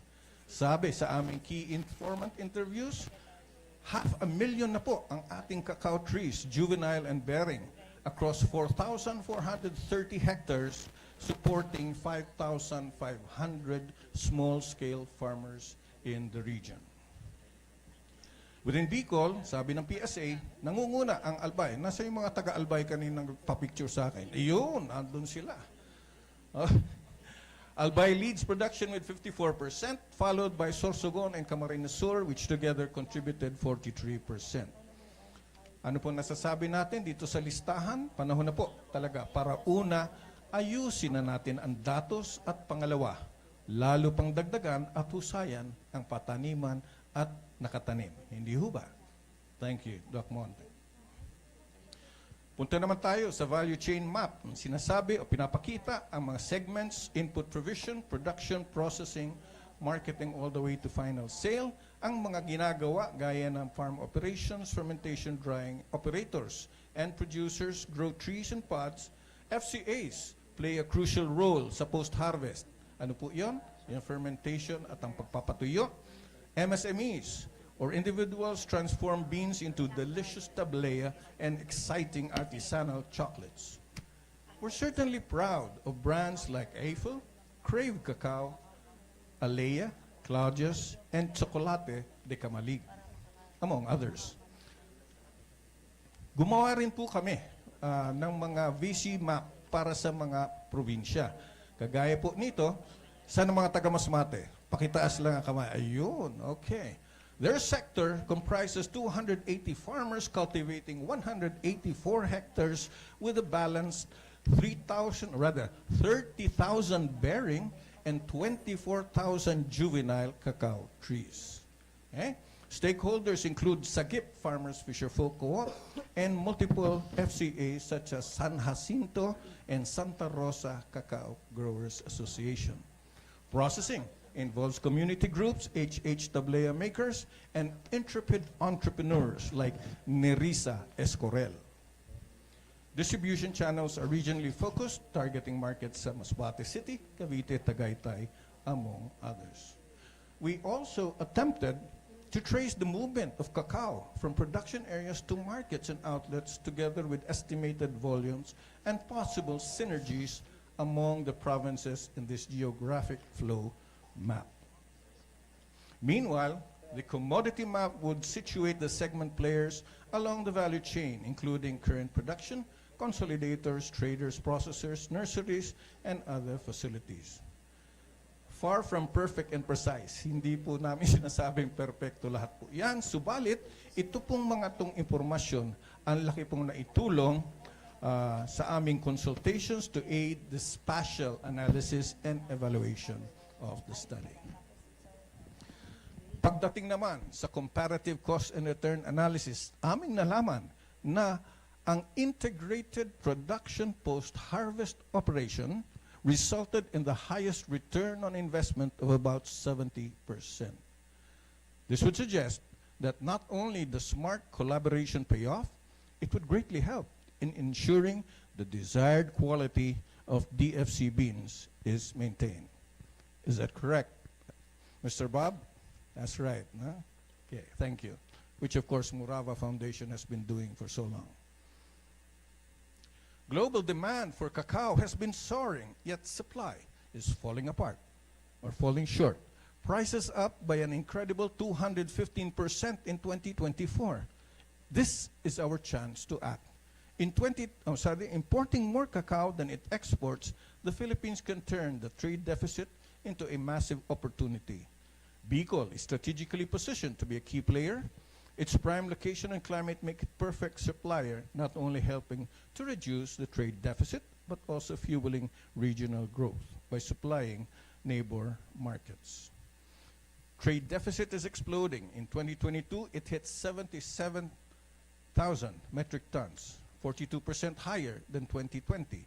Exports fell, imports surged by over 20,000 metric tons, even as prices for products like cocoa powder skyrocketed by 36%. And it's not just about chocolate. We're even importing cacao shells and husks.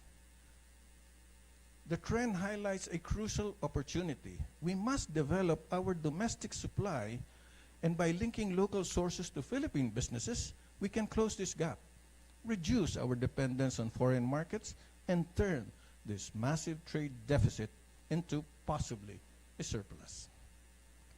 With farming growth and expansion constrained, a powerful nearby market awaits Bicol's cacao.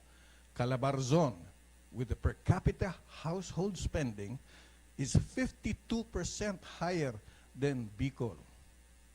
Marami silang pambili ng non-essential good. Okay? Creating a lucrative, dynamic outlet, a clear opportunity, and by supplying their local MSMEs and chocolate factories with sana nga, our quality dried fermented beans, we can meet their supply shortfall, build a strong regional trade partnership, and fuel Bicol's economic growth. Kapag naayos naman ang tulay na San Juanico, baka sakaling may mga lugar din sa Visayas na interesado sa produkto ng kakao na taga Bicol. Sa makatwid, we have established that even as we increase our cacao production, there really is a ready market with huge potential. We just heard Secretary Laurel a while ago say na palaging tinatanong sa kanya ng mga taga-Europe ang cacao. Additionally, the following would bolster our premise. The opportunity cost of more than 2,000 metric tons shortfall, even just a fraction of the grinding requirement of our Philippine chocolate companies, 40,000 metric tons. And of course, the import substitution prospects mentioned a while ago, about 77,000 metric tons. Using the per capita consumption for Bicol at 226 metric tons deficit, and for Calabarzon at only 48 metric tons, just 5% ng kanilang pangangailangan. Bago yan, we also have our work cut out for us, as the VCA revealed that despite its potential, Bicol cacao is held back by a series of interconnected constraints, not insurmountable walls, but rather challenges we must address collectively. We also have available opportunities to tap. Allow me then to try briefly to go through the main assignment Mr. Navarrosa volunteered me for. Okay, cacao farming faces issues on a lack of high-quality planting materials and significant financial constraints for growers that result in low yields and poor quality crops, worsened by limited awareness of superior cultivars and inability to invest in necessary inputs or modern farming practices. Limited access to and knowledge of proper crop nutrition, often lacking awareness of economic benefits of proper practices, and costly agri-chemicals that they lack access to. These result in poor skills, low adoption of GAP, and reliance on inadequate tools or equipment, no efficiencies nor economies of scale. Sabi, malawak ang expansion area. Yet gaps exist for Bicol, such as mortality from inferior seedlings and limited skills and resources. More critical is the lack of data or proper registry for existing crops that could otherwise allow more effective planning and program implementation. The industry can also benefit from numerous mature but underproductive trees that can undergo rejuvenation and rehabilitation with technical personnel in LGUs and FCAs. Kung alam sana nila kung nasan itong mga punong ito. Yield losses from pests and diseases, more so from extreme weather like typhoons and drought. Gaps concern a lack of access to knowledge and resources to implement pest control, climate adaptation, and water management, exacerbated by limited extension resources and qualified personnel hindering the adoption of that technology. To mitigate these challenges, government programs can be tapped for production support and training.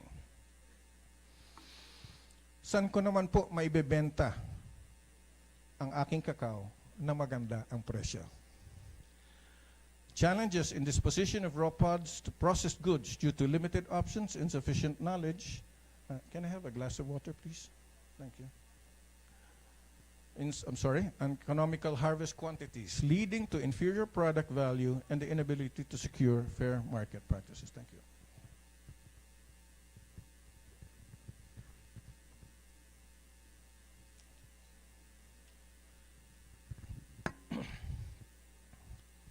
Resuming, the industry can leverage existing support programs to improve product quality, while FCAs can offer fairer trade alternatives and guaranteed purchase agreements, something I just learned a while ago in speaking with Mr. Bob and Lori. We also enter shared fermentation and drying resources, or SSFs. Wala na po yung mga kasama natin from DTI. Yes. Ang laki kasi ng bulaklak eh. Hindi ko nakita. Okay. SSFs, yan, DTI. Ano pa? Shared Service Facilities. Dito po tayo natutulungan that better ensure a consistent, high-quality flavor profile that can command premium prices. Limited volume, unreliable quality from local products, from a lack of proper post-harvest skills and resources, and compounded by inadequate drying equipment, poor storage, and inaccessibility of remote farm locations that impede dissemination of required knowledge. Improving product quality and value can be realized through technologies and government support programs. An interesting fact was revealed by DA's high-value crops personnel. Majority of cacao areas are in high elevations of far-flung locations, such that the transfer of inputs and produce continue to remain challenging. This also tells us na meron palang potential undertapped supply source of beans. Hanapin sana natin sila at sana makasama natin. Highly fragmented value chain with largely disconnected key players experience limited buyers, resulting in depressed bean prices. Efforts to organize stakeholders and synchronize production had limited reach and effectiveness. Pero, the industry can leverage strengthening of the regional and provincial cacao councils to provide a foundation for improved coordination. The Farm Clustering and Consolidation Program, or F2C2, offers a pathway to increase production efficiency and market power. Of course, a growing supply deficit of quality DFCB in domestic and global markets present a significant opportunity for better prices. Much of the industry remains small-scale and home-based with significant barriers to growth such as lack of skills, resources, and low-capacity equipment. This leads, of course, to minimal profit margins and a lack of economies of scale, fragmented operations hindered by limited access to collective initiatives and existing agency support programs. But this technology is available with relative assistance complemented by accredited FCAs and MSMEs who are open to working arrangements, a pathway for smaller operations to access collective initiatives and improve market prospects, something I think that Crave Cacao has been doing for quite some time. Market challenges are limited linkages, low prices, and high costs compounded by a lack of awareness that hinder efforts to meet market standards and obtain certification. Domestic manufacturers prefer imported beans over local supply dahil sa perceived quality issues, which further depress prices. Additionally, small fragmented operations struggle with high unit costs and limited access to collective initiatives. Pag pinalakas po yung ating mga cacao councils for better organization and communication with various capacity development programs from different enablers can be available for skills and product quality improvement. Most local cacao products suffer from inferior attributes. Inconsistent taste, poor packaging, lacking a clear, unique selling proposition, no brand identity, and minimal promotion that limits consumer interest. That lack of strategic positioning and fragmentation hinders collective marketing efforts and frustrates entry into higher-priced markets. However, relevant technology and assistance are also available to improve these, including under existing government programs. As earlier mentioned, may mga FCAs po tayo and enterprises with upgraded products that are open to working arrangements, offering small producers a pathway to better market access and mutually beneficial efforts. Sana matulungan sila ng ating mga cacao councils. The absence of site-specific trials for high-performance varieties to identify best cultivars and technologies for Bicol. Wag na lang sana itong, kasi maganda po siya sa Davao maganda siya sa Mindanao. Kaya siguro gaganda siya sa Bicol. Sana meron po tayong pag-aaral na magsasabi na talagang ito ang variety or cultivar na angkop sa ating lugar. Next, please. Limited training and facilities as regards feasible, more competitive product forms or options result in a weak marketing mix. Lacking also are RD&E services to address region-specific cacao concerns. Without proper support, consolidation of local production is difficult, a major barrier to accessing higher priced markets and crucial market information. However, support for product innovation and development is available from the DTI, DA, and DOST for SMEs and FCAs. National cacao bodies can also assist with product development complemented by strengthening of cacao councils and advocacy efforts of the local AFCs to help unify the industry and improve info destination.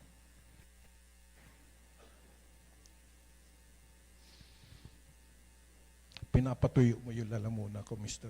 Nabarosa. Less coordination among official enablers, outdated data, limited funding, and absence of localized directives for action plans are always daunting challenges. Many stakeholders are unorganized with weak FCA linkages, allowing major value chain communication gaps. Pero, an updated cacao roadmap and continuing DA-DTI collaboration can help to inform strategic planning. Kasama na ang representations sa Agri-Fishery Council of the cacao stakeholders. Also, strengthening of the councils, the cacao councils, and the presence of Big Brother FCAs, along with continued F2C2 programs, can bridge communication and value chain gaps. Ladies and gentlemen, resolving even just this gap, ito sa organization, can provide a dependable phalanx of committed value chain actors eligible and ready to benefit from the official interventions sa amin sa PRDP. Ito po ang kailangan namin, eligible FCAs, para makinabang sa programa ng PRDP. To round off this abbreviated list of key constraints, poor financial literacy and unfavorable credit profiles prevent stakeholders from accessing formal assistance programs. Ang iba, unable to comply with stringent loan requirements. So, it limits their options for additional income streams. GFI loan programs, including ACPC, are opportunities. Kailangan ng effective support to tailor the credit packages to industry needs and overcome the barriers of traditional lending.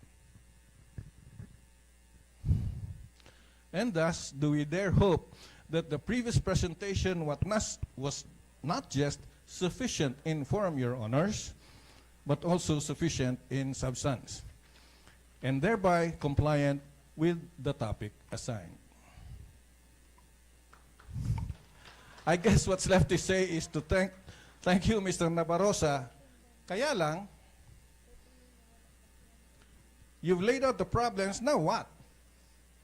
You'd be right to ask. This isn't a presentation to leave you feeling stuck. Think that these constraints discussed not as roadblocks, but as pieces of the puzzle. A puzzle that, when we assemble correctly, reveals a clear path to a more lucrative and resilient Bicol cacao industry. We can end here, or if you prefer, refocus and stop looking at the hurdles to start building the bridges.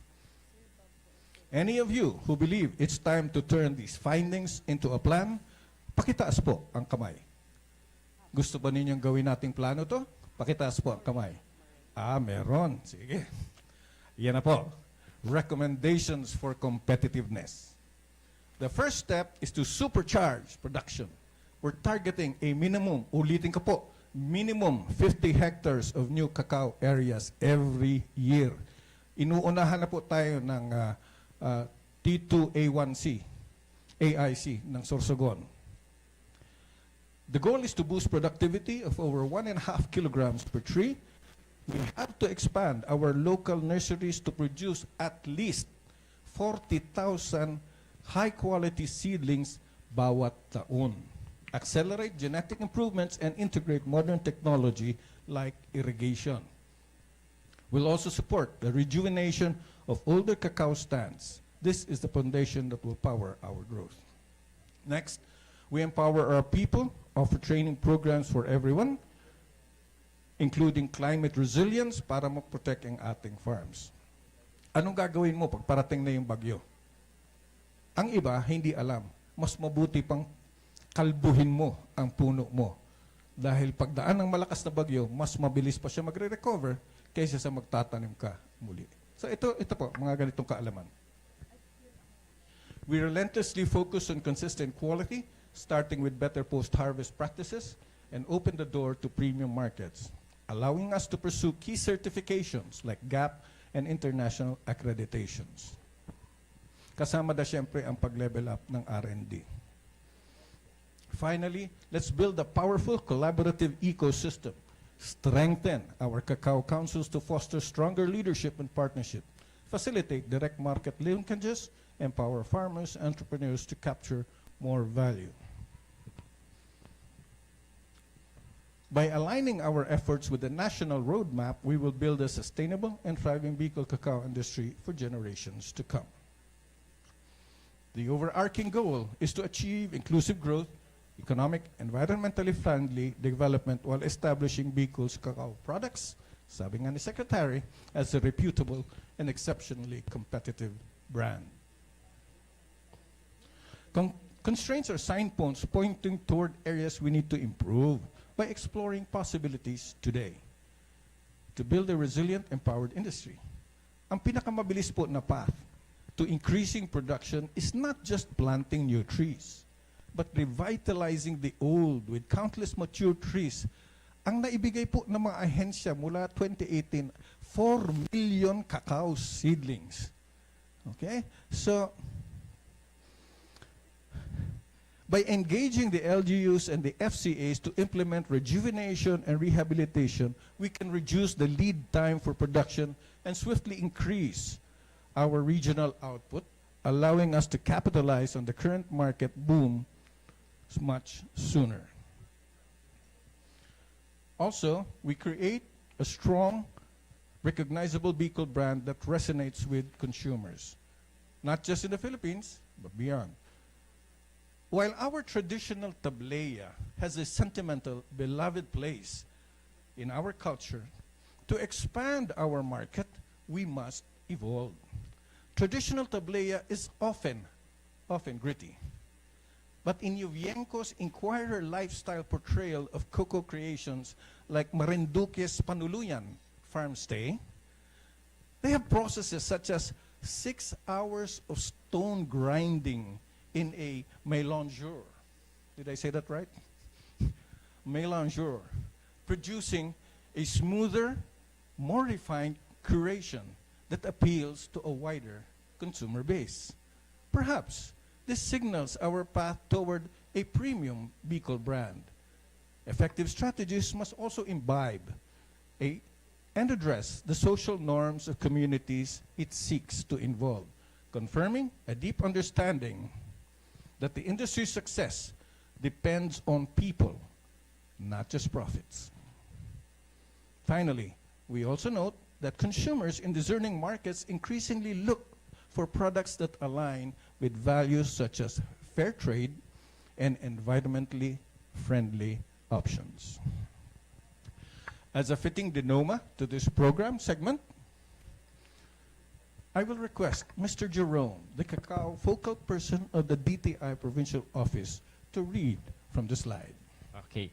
Reminiscent of the robust, earthy hot tablea beverage, the Bicol story is intensely intertwined with its vibrant tapestry. Like the cacao tree that thrives amid the fiery breath of Mayon volcano and the gentle, at times tempestuous gusts of the Pacific, with roots drawing strength from adversity, a further testament to Bicolano resilience and perseverance in creating this bittersweet food of the gods amid the fertile soils of challenge and change. Palapakan naman natin si Mr. Jerome. Thank you. Thank you. Nakapahinga ng konti yung lalamunan ko. To produce each cacao bean, imperfect yet full of potential, mirrors the transformative journey of this industry sa ating pong rehiyon. Nagiging simbolo siya ng ating stakeholders' enduring spirit and evolving narrative for the cacao sector. The desired destiny can be reached not by waiting, but by walking and carving the path toward a lucrative and sustainable cacao value chain. Ladies and gentlemen, we invite the stakeholders, enablers, and especially all of you here, to affirm. Wala na po tayong hinihintay para tahakin ang landas. It is time to walk that path of progress, one deliberate and resolute stride at a time. Ang tanong at hamon, uumpisan na ba natin? Salamat at magandang buhay po sa ating lahat.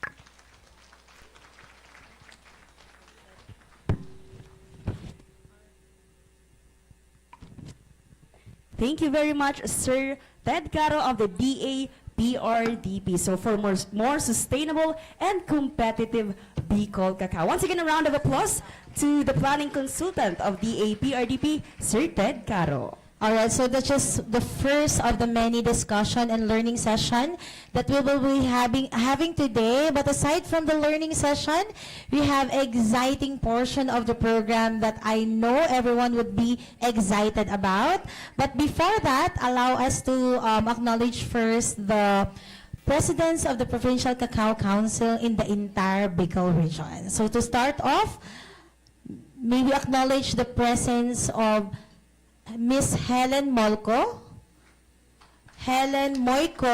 President of Albay Cacao Industry Council. Ma'am, can you stand up po to be acknowledged? Lumabas daw po. And aside from the President, of course, since this is the first Bicol Cacao Congress, may we also see the hands and siguro masigabong palakpakan for all of our Albay delegates. Nasaan po yung mga taga-Albay? Please stand po. Yes, once we recognize your chair, we also acknowledge and of course recognize the other participants of that council. Yeah, so thank you very much to our Albay MSMEs and stakeholders for going all the way here in Camarines Sur just to attend this event. Yes, medyo mahaba-haba yung biyahe nila from Albay. And now, also with us is the chairman of the Camarines Norte Cacao Industry Council. We have Sir Raymar A. Balse. Good morning po. May we also request your other delegates to please stand to be recognized. Alright, so let's give a big round of applause please to Camarines Norte delegation. And of course to Sir Raymar Balse. Sir, may we invite you to please sit here in front?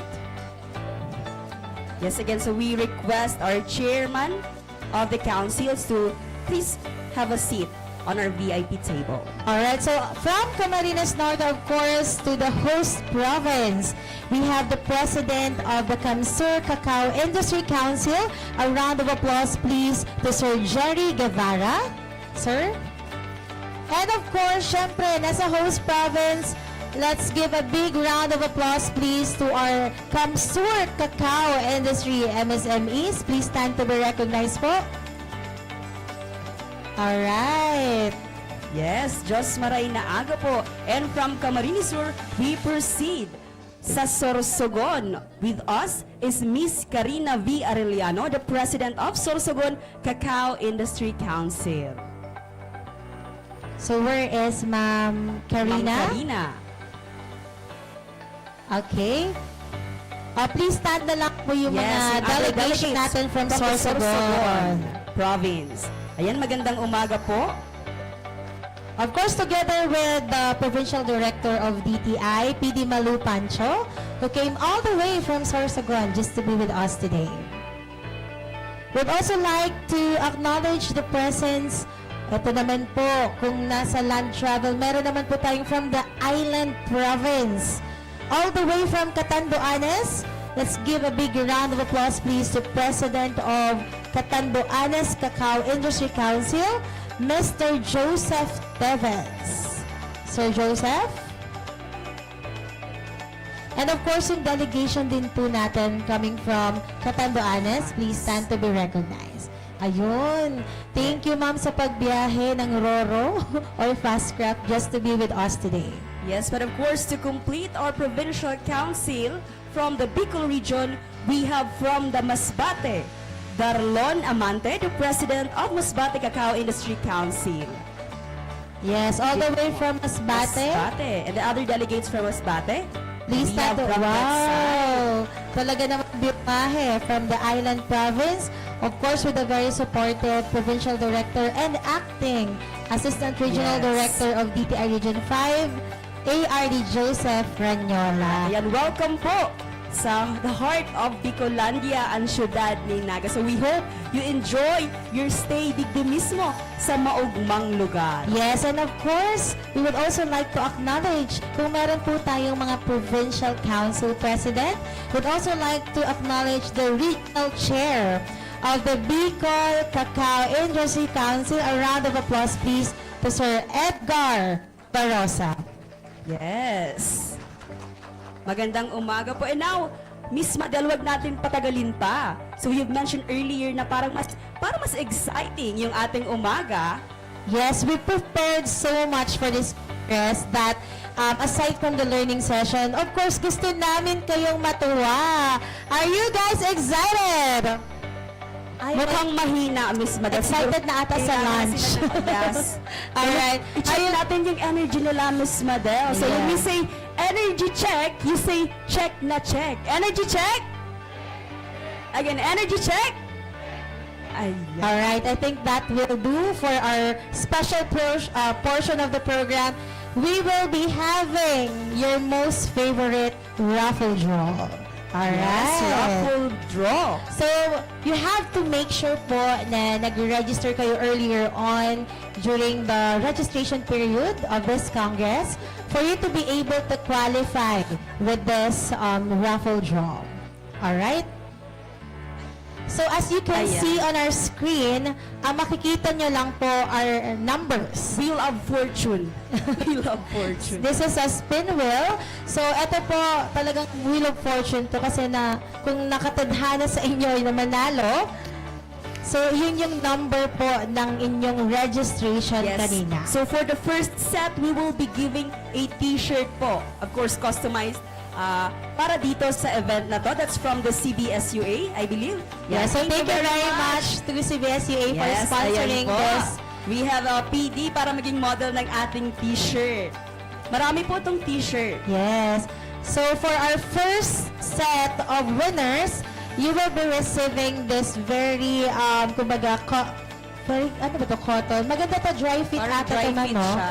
Dry fit na Bicol Cacao Congress. Pwedeng gamitin pag nagja-jogging. Yes, and take note, Miss Madel, this is not just the prize na meron tayo. Meron pa Yes. tayong surprise mamayang hapon. So you have to stay all throughout the Congress for you to avail, and of course, yung chances nyo to win those exciting prizes are talaga pong naka-intact all throughout the day. Yes, of Alright, course so po. are you guys ready? Alright, so let's, in 3, 2, 1, spin the wheel.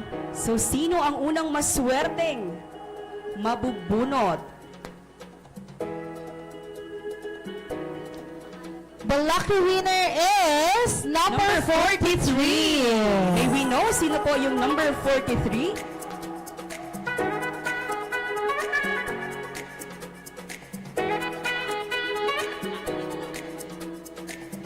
Alright, congratulations to Miss Maria Angelica Berwin from DTI. from DTI. From Ayan DTI. si ma'am. Hindi nalalayo si ma'am. So congratulations, Ange. Wala naman po sa mechanics na hindi pwede yung Alright, next.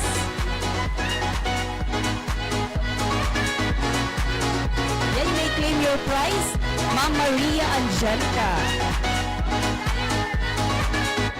So once we call your name po, may we request you on stage to claim your prize. Congratulations, ma'am.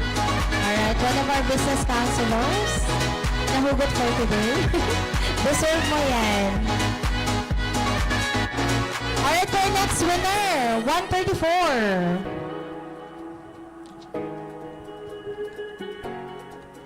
134.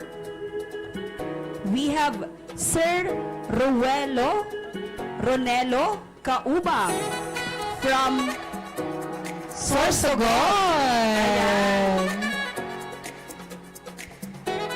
Kapigasi, sir. From Kapigasi Organization. Sir, please claim your prize.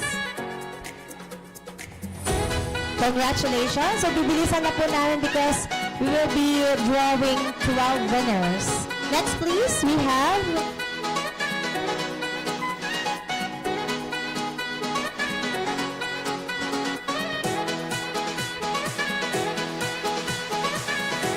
number 46.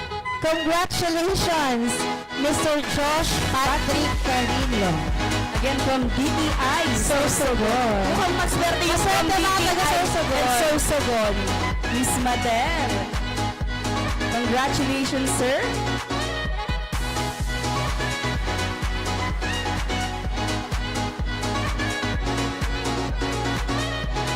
Alright, next.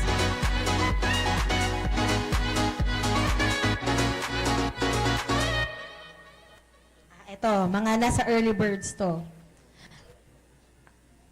Number 8. Ay, congratulations from Camarines Sur. From Libmanan, Camarines Sur, Miss Agnes Umali.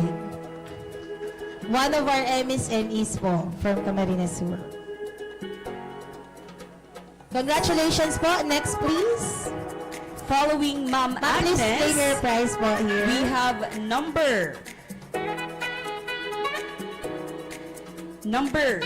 133. From Daet, Camarines Norte, we have Sir Ador T. Sanchez. Sir Ador, Next, please.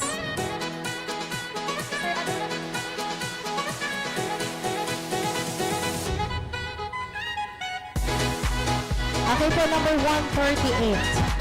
138. Ang pinakahuli sa listahan, Miss Madel from Labo, Camarines Norte, Sir Irvin Bequillo. Congratulations po. You will receive a t-shirt. Please claim your prizes po here. Si Sir Ador po ba? Nandiyan na? Paki-advise po, no? Okay? Next, we have 125. Mukhang mabenta ang papel na ito, Mama Del. 125.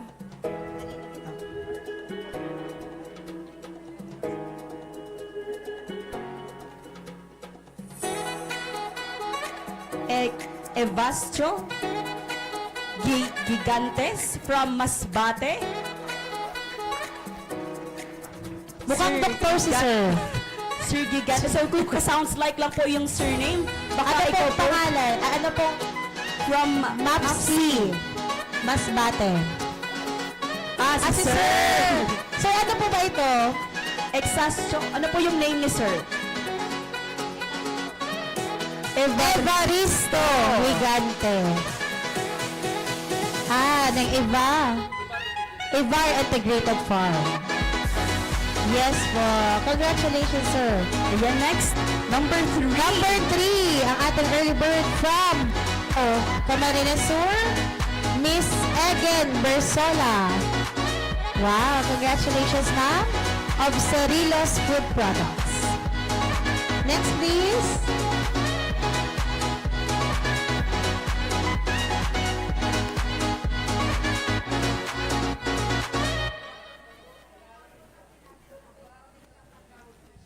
Number 10.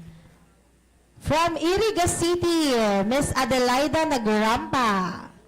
Nasaan po si Miss... Ma'am, it's time for you to rampa. Okay, congratulations po. Please claim your prize. Next, please.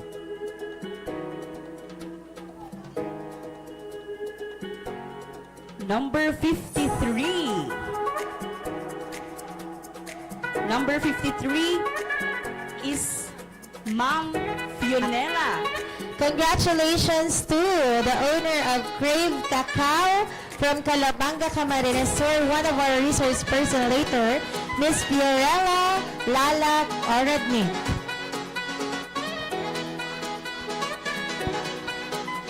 We are now down to our last 2. 85. Swerteng mabubunot. Number 85. 85 is Miss Lutgarda Lumabao. Lutgarda Lumabao from Camarines Norte. Ay, from Camarines Sur, rather. Ma'am Lut from San Fernando. Ay, lumabas po. Yan, so just advise, ma'am. Naka-CR po ba o sa labas talaga? CR. Sige po, Pasabihan advice na lang po. Ako po, another one. Okay, for our last one for our consolation prize this morning. 114. Sino kaya ang maswerte? Wow, from Camarines Sur. The owner of Happy Punks Food Manufacturing, Pinky de la Cruz.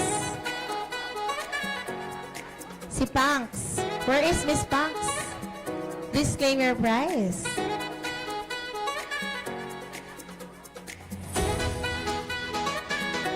Ayan, Miss Madel, we are down to our first set of, we are done with our first set of raffle draw. And ito yung second set atin. Medyo mas exciting at dahil pangalawa na, mas pina-level up yung prizes ng ating mga winners. So yung una po, we're able to give away the shirt for as a souvenir for this year's Bicol Cacao Congress. But this time around, we are elevating our prizes to May winner na. one set of garden tools. Ayan, that's from the HVCDP of the Department of Agriculture. So maraming salamat po. Ang unang maswerteng makakakuha ng garden tools ay si number 103. Sino kaya to receive the first set of garden tools? Congratulations to from Sipokot, Camarines Sur, Mr. Alwin S. Marabilion. Yes, so our winners will be receiving a stop para po sa pag-claim ng inyong garden tools mamaya. So siguro you may approach one from the AMAD of DA Bicol, yung mga nakakaki po natin Yes, from that side. congratulations po. Congratulations, sir. At naway makatulong ang garden tools nyo po sa pagpapalago ng inyong mga hardin at mga tanim. If Grabe ever naman, naman yun. Deep talaga. ng inyong mga hardin at mga tanim. So, next po, congratulations to number 23. We have Wala pong number 23. congratulations yung ating From 22. contender sheet. Walang 23. From 22, 24 po tayo. So, Okay. siguro muna tayo Spin the ulit. wheel.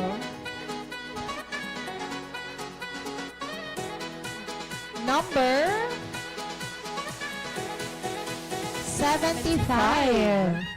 Congratulations from Daet Camarines Norte, Mr. Michael Ju De Los Santos. Next, please. Ilan yung papamigay natin? 12. 12 po na garden tools. Garden tools. And don't worry po, dahil mamayang hapon, we are still giving another 12 set of garden tools. Mukhang masaswerte ang mga taga Camarines Norte sa garden tools. Another winner is 35, Mr. Raymark Balse from Vinson's, Camarines Norte. Si President. Congratulations po. Congratulations, Press. Next, please.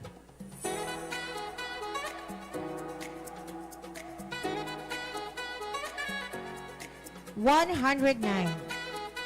109, we have Sir June Tatel of DTI. Sir June? Junie Boy of DTI. Nandyan ka ba, Junie Boy? Pwede naman ata ipa-claim natin. Nandito naman siya. Sige po. Okay. So, ibigay ko po from DTI kay Kuya Boy. Next, Yes, we have 94. Oh, that's from our office, Ma'am Imelda Acompañado, the chief of the AFD, pero unfortunately kasama ata siya ni na Yes. secretary and with our siguro po si Ma'am Mel, wag na natin. Okay lang. Pwede naman itong ibigay sa iba. Yes, okay. Number 88. Number 88, From Goa, Camarines Sur, we have Sir Bobby Coriantes. Sir Bobby. Hello po. Yan. Congratulations, sir. Please Congratulations. claim your claiming stop. Next, please. Number 71. 71, we have Ma'am Cheryl Almario from Masbate. Wow, All congratulations. the way from the province of Masbate. Ma'am May- Cheryl. May iuuwi ka na, ma'am, na garden tools. Yes. Sa Roro. Sana po prepared tayo sa sasakyan.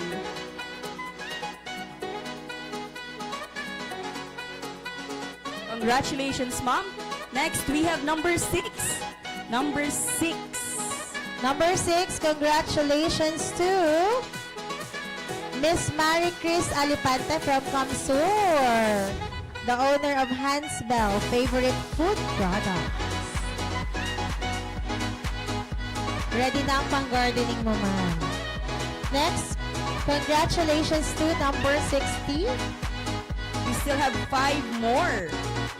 Another from Masbate. Mr. or Miss Darlu R. Amante? Amante po ba? Amante po ba? Si Sir. Sir Darlon R. Amante.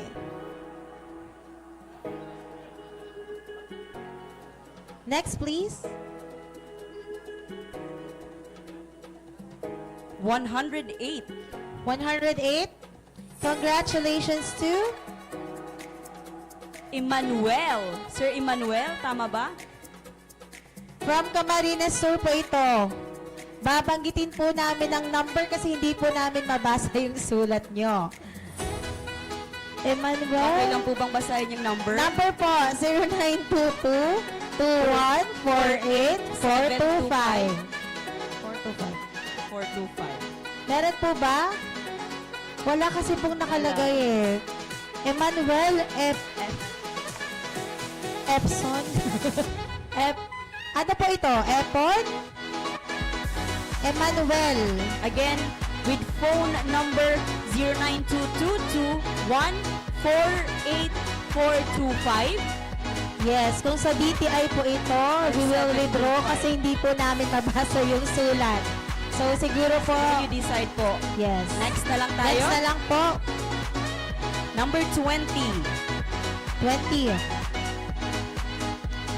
Ato po from Naga City, Miss Ebony R. Peralta. Peralta. Yan. Nice, ma'am. Congratulations po. Next, please. Number 44.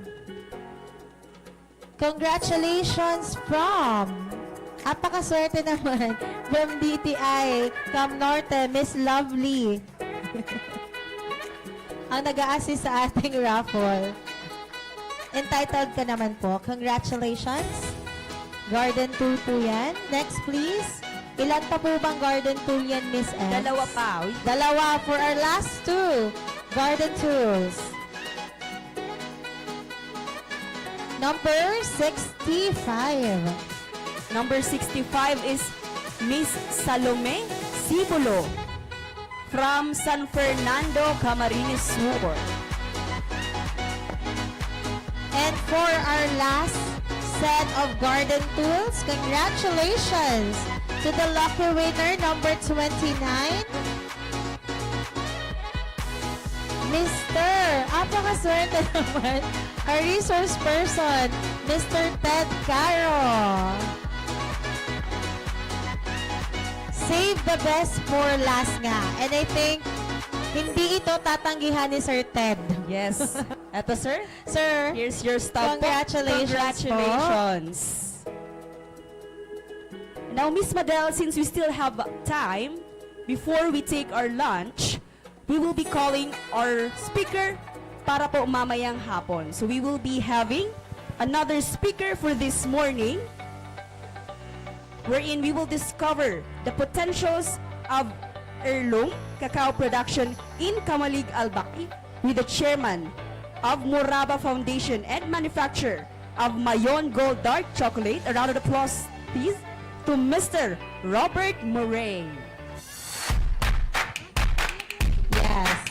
Sir Robert.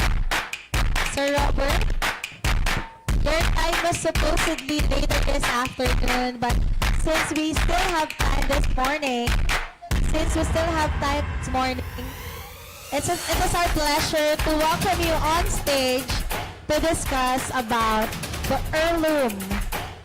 Cacao production in Kamalig, Albay. Yes. Once again, a resounding applause to Sir Robert Murray.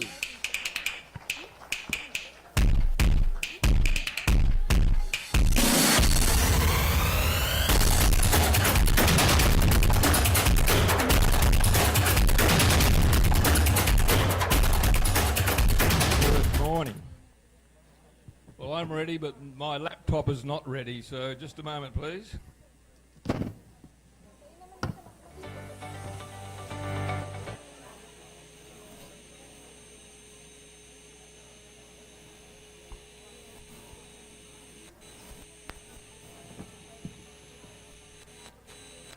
we go. Thank you very much for that grand welcome, and my greetings to all of you here. It's a great roll-up and important time for our cacao industry. I'll try to talk slowly because my Aussie accent's a bit difficult, I know. But I'd like to introduce Laurie Bunyas, our operations manager. Laurie. She's put together a PowerPoint, so hopefully you'll get some reference there. Well, the way I'll run this is my subject is heirloom cacao. But first, who we are, what we stand for, why we get involved in the cacao industry, what is heirloom cacao, whoops, where am I? The importance of heirloom cacao, advantages of heirloom compared to hybrid, the importance of your target market choice, the importance of environmental image, biodiversity farming versus mono farming, which ties into organic. So, how are we going so far? You got that? Who and what is Morava Foundation? It was 16 years ago that I semi-retired and I established Morava. The slogan was and is, we take people out of poverty permanently, sustainably, with honesty and integrity. Now, I went back to Australia and I appealed to families, to business contacts and Rotary clubs for support.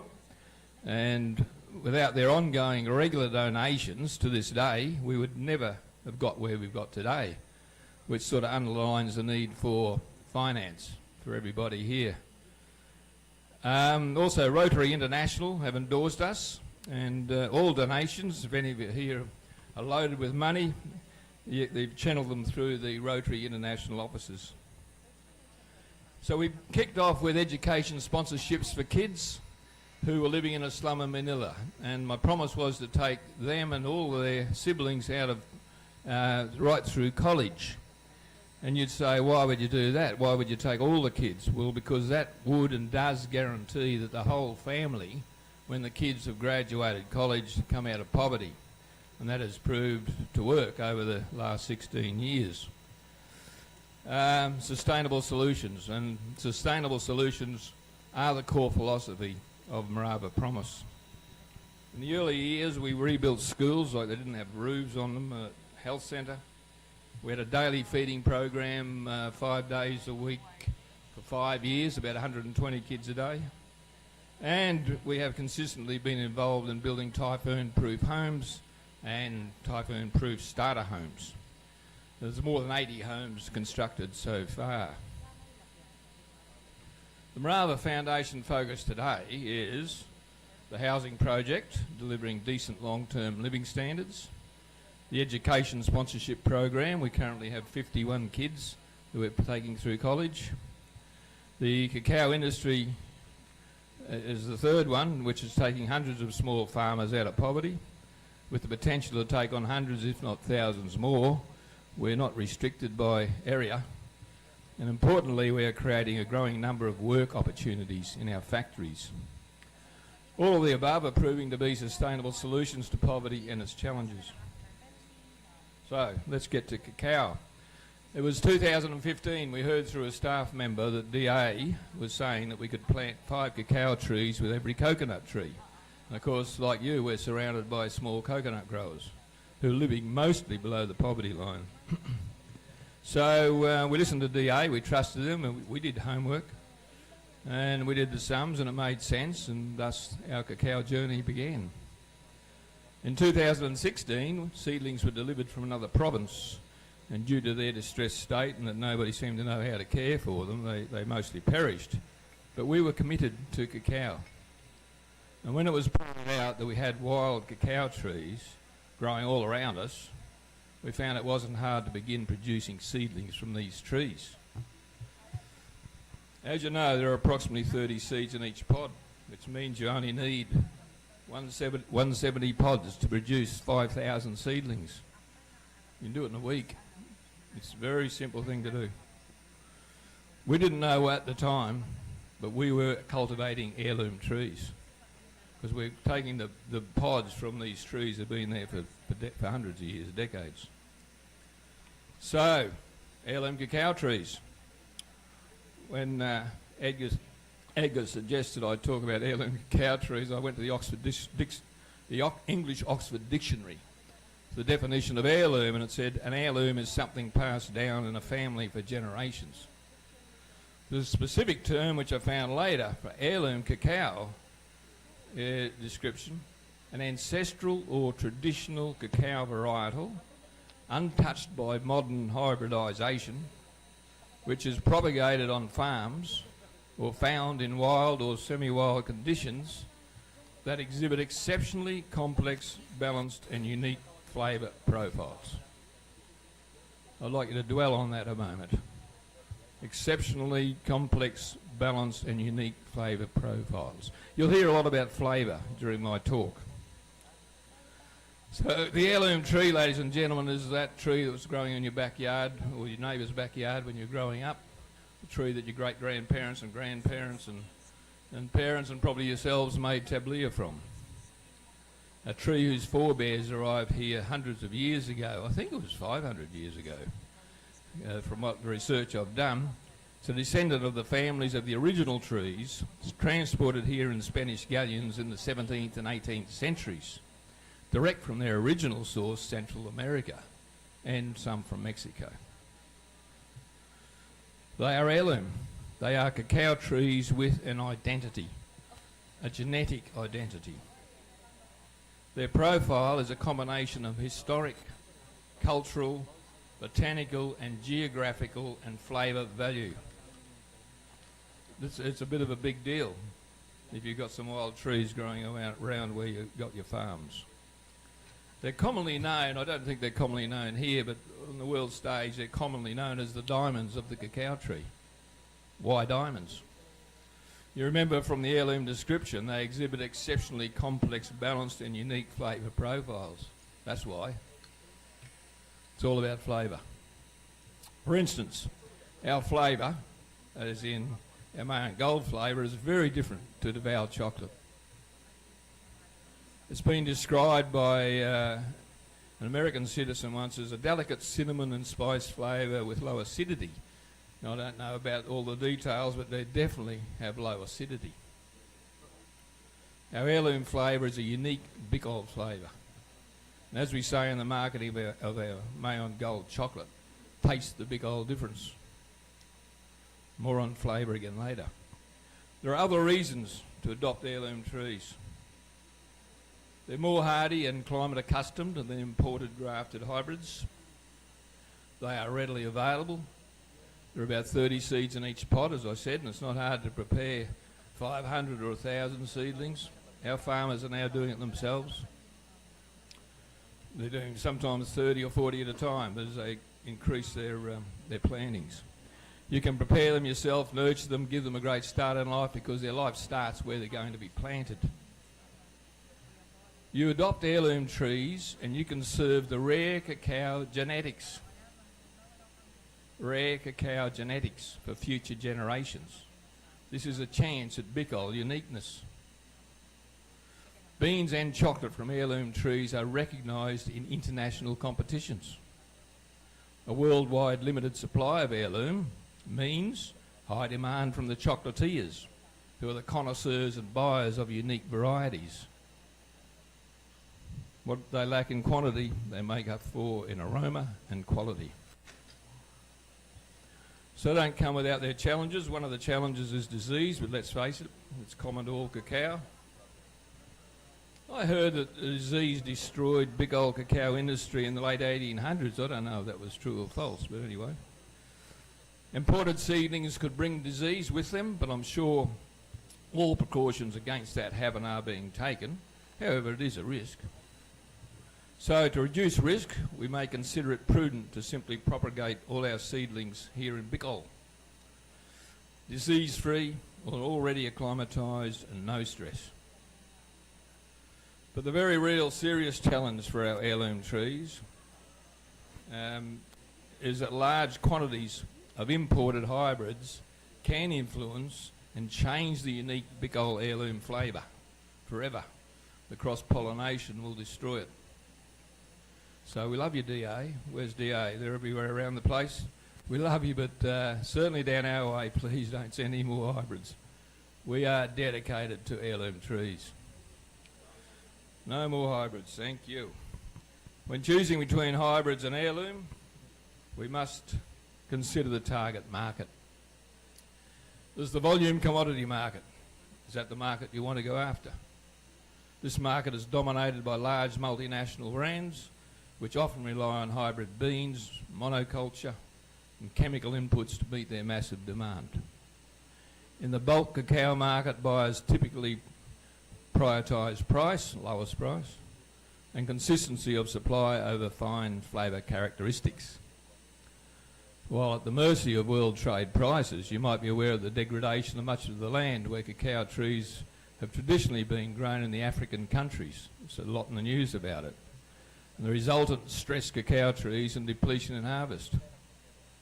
Do we want to go there? Truth is the growers were poorly paid, could not give their land and crops the necessary care. They deforested their countries under the call for plant, plant, plant, more, more, more. And many are now turning to crops which give a better return, and they are desperately turning to agroforestry to rebuild their farming environment. The cacao market commentators currently talk about high cacao prices. If they stayed up above 7,000 US a tonne, and that came into the pockets of you farmers, that's okay, you haven't got a bad return on your investment. Anything below that, you're not going to get rich. Are these prices getting passed on to the farmers? Good question. The other market, the one we accidentally fell into, we had no idea we were making when we first made chocolate in 2018. We were making craft chocolate, didn't know it. But it was a new industry that began 20 years ago. There were only 5 players then. Now there's thousands, tens of thousands of craft chocolatiers around the world. Now, how do you know the specialist handcraft artisan chocolatiers? Did you know they care about the environment? They care about organic. They care about flavour. And they're willing to pay a premium for their beans. They were paying double the market rate before this latest big jump in price, and happily doing it. So they're not paying double anymore, not right now, but that's always there. It's a great insurance for the future. This is the fastest growing segment of the chocolate business worldwide. The consumer is maturing in their appreciation of quality, uniquely favoured chocolate. Let's look more closely at what they care about. Environment. You'd be aware that the world is waking up to the need to care for our environment.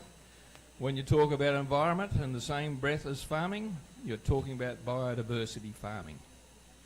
Biodiversity farming is not just a trend, it's a worldwide trend with numerous worldwide decision with numerous crops, and it's working.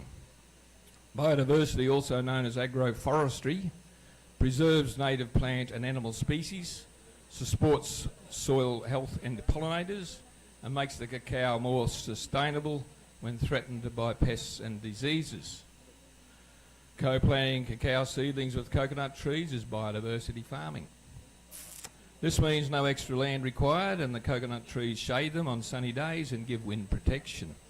You plant banana with the new seedlings to offer extra shade. They store water, and when cut, the trunks breed the midget insects that pollinate the flowers of your maturing trees. That's a big deal too. Generally, only 10% of flowers get pollinated. If you bred a lot of those little biting midges around your trees, you could increase that to 20%, which would double your harvest. To further enhance the biodiversity, you can plant turmeric, ginger, cassava, which become value-added commodities. To protect against harmful insects, plant the native marigold, and the cacao shrub is a natural insect repellent and a nitrogen-fixing plant. Just work with the organic matter available to you. Chemicals are definitely not required. Organic. The world has woken up to the necessity of eating healthy foods, and organic is a password to sales success. Cacao planted with coconut trees are what we call accidentally organic. Farmers generally don't spread chemical on their coconut trees. So accidentally organic is something that the international buyers actually understand, and it is a great selling point. Certified organic is something to strive for. We had a crack at it. When you got hundreds of farmers, it's pretty difficult, but we will go there again in the next couple of years. Health. This wasn't on the list, but Bicol heirloom connects to it in a flavoursome way. We must not overlook the now universally and scientifically recognised health benefits of craft dark chocolate. It's everywhere in the news for some reason these days. Most beans do not make great dark chocolate and have to be manipulated with additives and normally crafted at the 70% mark, not the Bicol heirloom cacao bean. Because of our unique flavour and low level acidity compared to other varieties, even our 100% pure cacao chocolate is edible and a real favourite of the health conscious, diabetics and sugar sensitive folk. It's been our biggest seller from day one. So you get the health connection to flavour. Flavour, I'm back on flavour. I promised to return to the unique Bicol flavour of our heirloom beans. Did you know cacao is a family of flavours? Family of flavours. Just like wine grapes, they vary from country to country, region to region. Our realisation that such a thing existed began in Davao in 2019. We were invited to enter our Mayon Gold chocolate in the annual competition for best flavour 100% and best 70%. There were 5 equal winners to be announced and to be judged in each category. So the night before I was sitting with 4 of my team and I said, we're having dinner, I said, did you guys taste the chocolate at the trade show today? Yes. What do you think? And before I could say, anyone could say anything, Alan, who's our factory manager, said, I think we should get there early and get a table up the front. He wasn't wrong. So when they were reading out the winners the next day, in the first group of 5 we were named first, and the second group of 5 were named second. So I happened to bump into one of the international judges later on, and he confided in me, he said, you're the best in one and second best in the other. And I've got to tell you, there were 600 people there, and we were the only ones jumping up and down. They were pretty shocked by the fact that we came from Bicol. And the thing you need to know is we'd only been making chocolate for about 6 months. And it wasn't about the mouthfeel, it was about the flavour. The flavour of your heirloom cacao.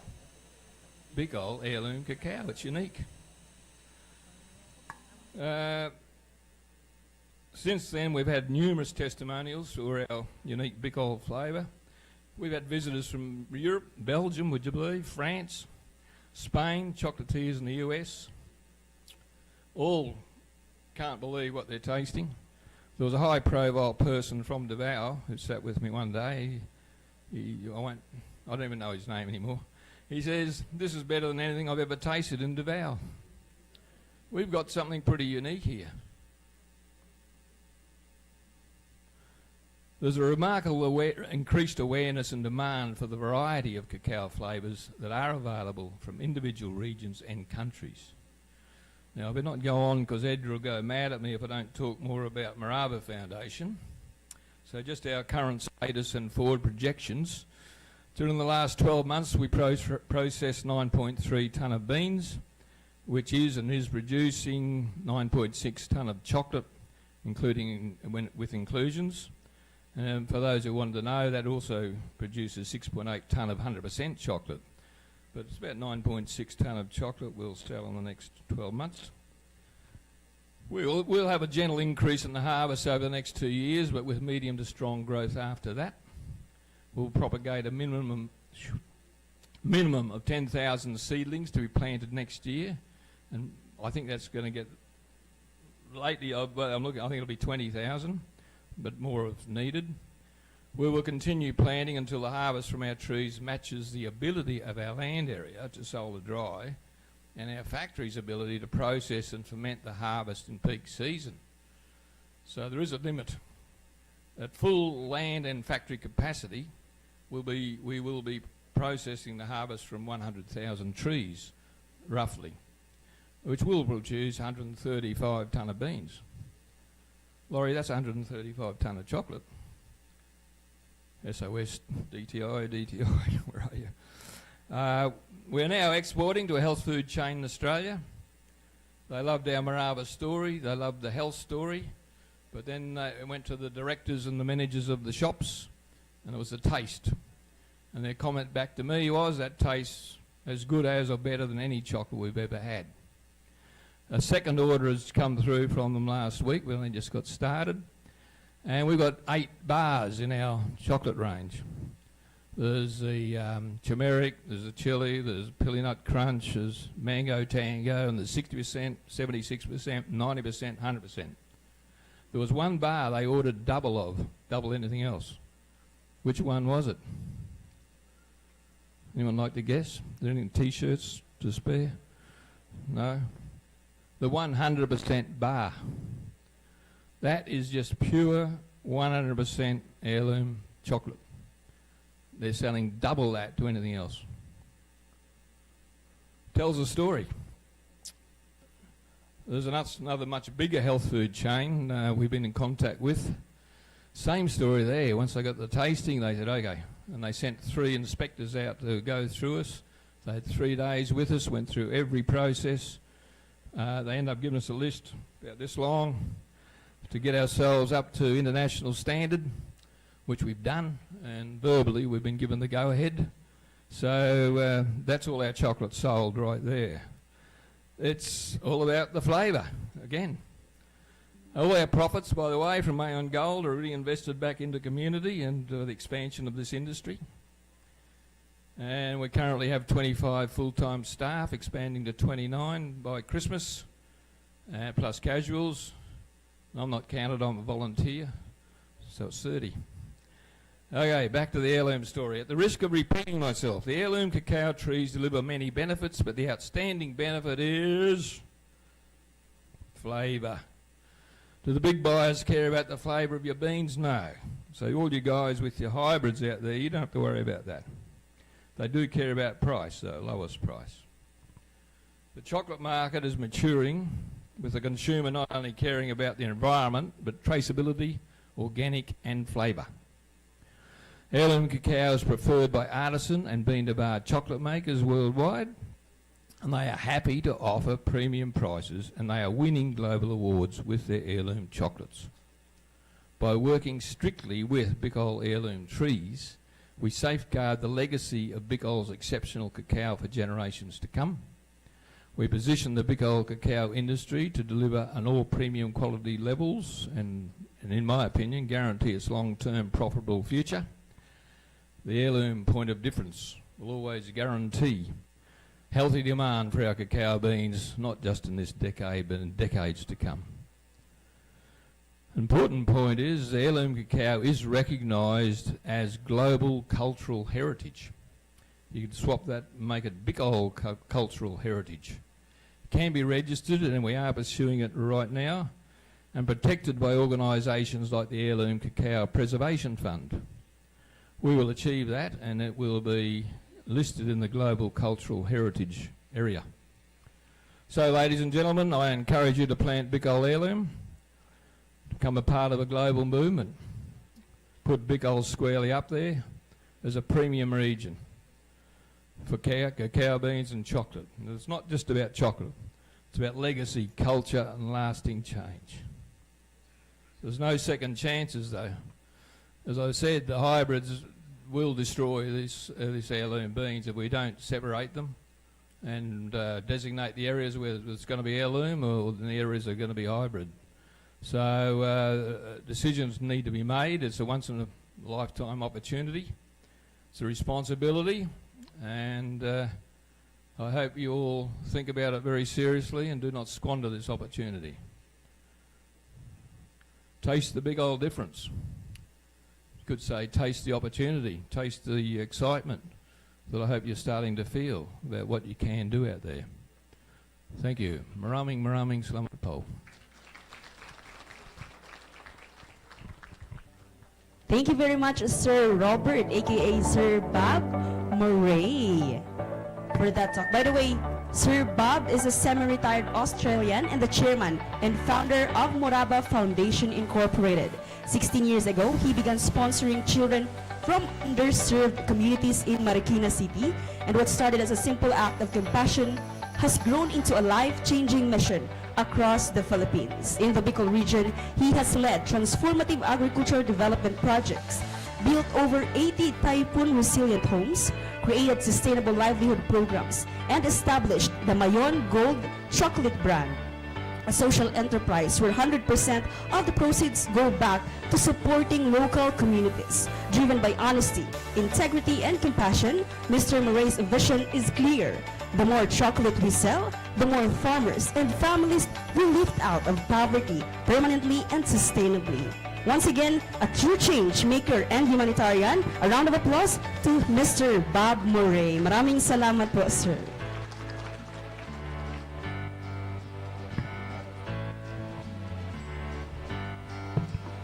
Alright, so that's just the second of the learning sessions that we'll be having today. And there's a lot more able speaker that we will be having this afternoon, so stay tuned for that. But before we have our lunch break, we would like to remind everyone to please be back here on our venue by 1 p.m. But at this point po, we would like to have a special cultural performance coming from the CBSUA Calabanga campus. But before that, I will also be sharing that we will be having one of our important guests for today. We are looking forward to having us, of course, the city mayor of the city government of Naga. We hope to have a special message coming from Honorable Maria Leonor Robredo this after lunch po. So we have to be back on or before 1 p.m. so we can start the afternoon session on time. And of course, we'll also be having session on packaging and branding, innovations, making Bicol cacao-based products globally competitive. That's the first learning session this afternoon. And then up next, we will be discussing about the market access and export readiness, navigating domestic and international markets. This will be followed by our learning session on the economics of cacao business and entrepreneurship. Of course, will be shared by one of our local and pride MSMEs here in Camarines Sur. And at 3 p.m. we'll be having a panel discussion. We will be discussing the new trends in cacao production, rejuvenation, and of course, rehabilitation. So it will be moderated by our able moderators. Later on, I'll be introducing you, so stay tuned for that. So there's a lot of learning session that we will be having this afternoon. But before that, once again, may we remind everyone to please be back at 1 p.m. But before we have our lunch break, siguro meron na po tayong raffle promo. So gusto niyo po ba yun? Raffle draw? There's a lot of prizes to be given away today, especially for the participants of our first Bicol Cacao Congress and the 4th Cacao Festival. So this is actually a collaborative undertaking by Department of Agriculture, Bicol Region, CBSUA, Central Bicol State University of Agriculture, Department of Trade and Industry Region 5, the Bicol Cacao Industry Council, and of course the DA-ATI Bicol. Yes, so spot on, Miss Madel. So while our performers are still preparing, we will be having a raffle draw. well, siguro yung raffle draw natin keeps on upgrading. So from t-shirt to garden tool, tools. and now we'll be having, wow, Mayon Gold. So this is, I believe, from our speaker a while ago. yes, is Sir Bob Thank you Murray. very much po for sponsoring these prizes for our participants. Sir, all right, Sir Bob Murray, I know he's currently busy right now, but thank you very much for sponsoring this luxurious cacao product, proudly made in Albay, Bicol Region. Yes, sariling atin, Miss Madel. Sayang hindi ako nakapag-attend. You know what, guys. Ems, talagang Yes. I can really attest and I am really proud of the products of our MSMEs or our entrepreneurs here in the Bicol region. Talaga naman, we can really say that our products are globally competitive. Yan naman talaga yung goal natin when it comes to the development of the cacao industry. So, an industry will be successful if the industry players are also successful. So, we are targeting ngayon po na meron tayong Bicol Cacao Congress, but we are still looking forward to have a national and international congress where our MSMEs, our stakeholders will be participating. So, Yes, Miss Madel, who would have thought that this Congress will reach international level? Of course, this is through the initiative of our partners. Kanina na-mention na natin sila, and I believe this is also a really good avenue para mas ma-empower and strengthen yung ating cacao sector. yes, and of course, without further ado, we will now be drawing 3 lucky winners for this handcrafted dark chocolate gift box from Mayon Gold. So this is manufactured by Morava Foundation. So ma-share ko lang po, 100% of profits are sustainably reinvested in the communities of Bicol region. So aside from good quality products, they have also good causes for this venture. All right, so spin the wheel.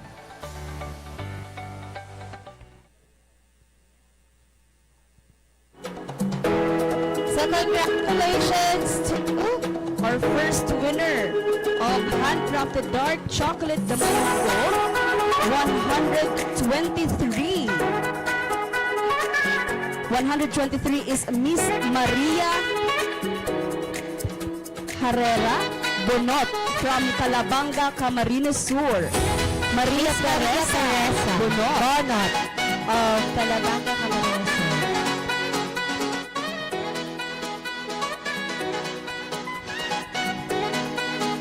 Alright, for our next winner, Congratulations, ma'am. congratulations to our participant number 76. Congratulations to from Labo, Camarines Norte, Miss Annabel Echo. And for our last winner, we have number 15. Baka ako yan, joke. Congratulations to Miss Ma'am Divina Abonino from San Jose, Camarines Sur. Congratulations.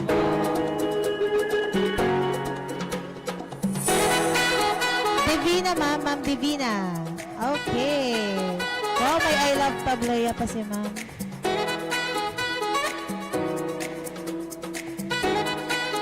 So once again, thank you very much to Mayon Gold for sponsoring our free chocolate gift box for this portion of our program. And then we will continue with our t-shirts. Balik tayo, Mama Del, sa t-shirts.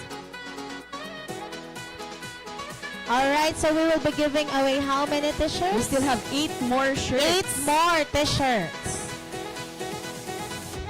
Alright, so congratulations to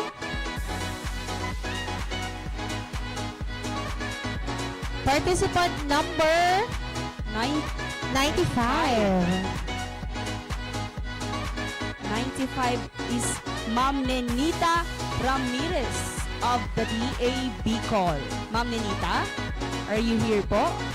Ma'am Nanita of DA, Department of Agriculture. Alright, so we will be drawing another winner. Number 51. 51 is Ma'am Maria Salve Hernandez from San Jose, Camarines Sur. Alright, so congratulations. Next, please.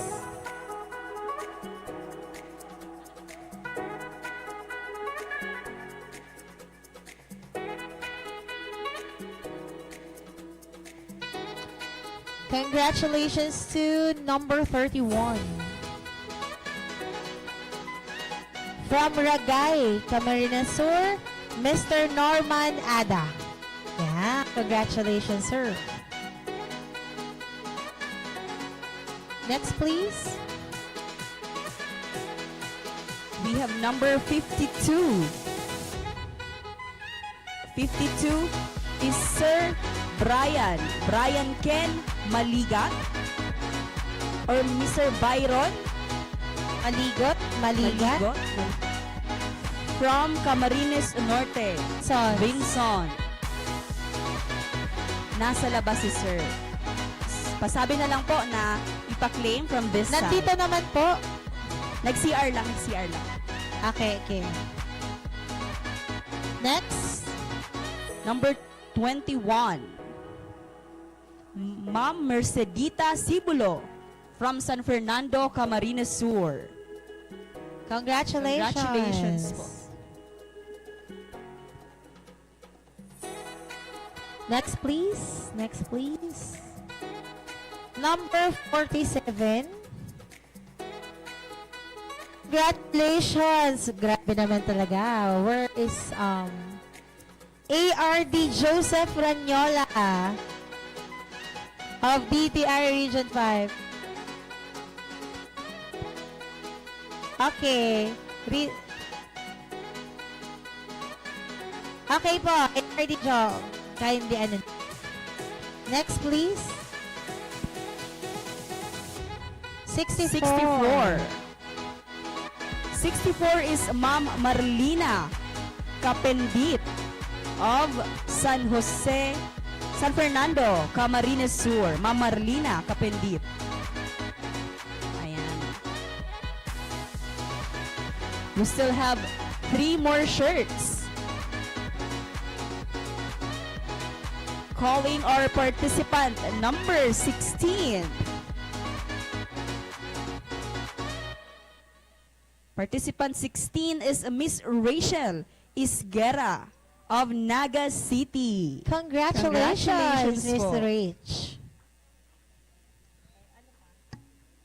And one more to go. Congratulations to our lucky winner. Number 41. Mari Cris Giriba of Naga City. From DTI siya. Napakaswerte naman nila. Bigay niyo na lang. Once again, congratulations to all our winners. That concludes, I guess, our raffle for the t-shirt. Once again, thank you very much, CBSUA, for that prizes po. And once again, we will be having our lunch break in a few minutes. But we are reminding everyone to please be here or please be back at the venue on or before 1 p.m. so we can start our afternoon session at exactly 1 p.m. So we will be having messages of support, then learning sessions, and of course, panel discussion, all for the growth and development of cacao industry.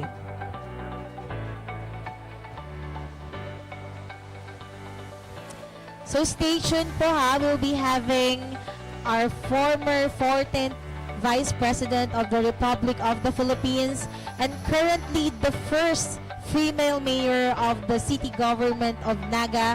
Later on at 1 p.m., Honorable Lenny Robredo. Yes, and just an additional reminder to everyone. So for those who have not yet registered or had their attendance, so to please have yourself registered po sa ating Secretariat Committee.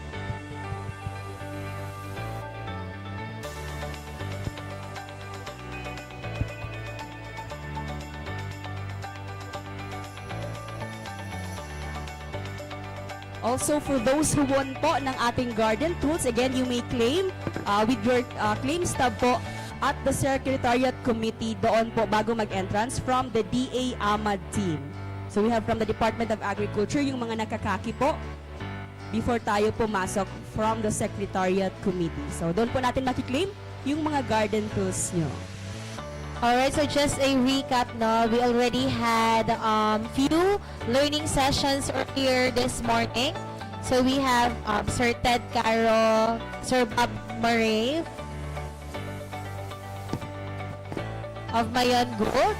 So thank you very much for attentively listening to the discussions of our abled resource persons.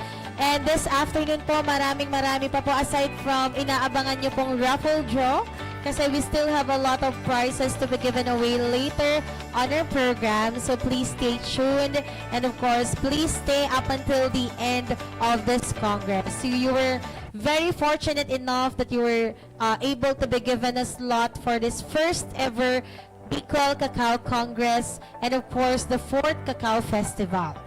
So there are a lot of things in store para sa ating mga participants.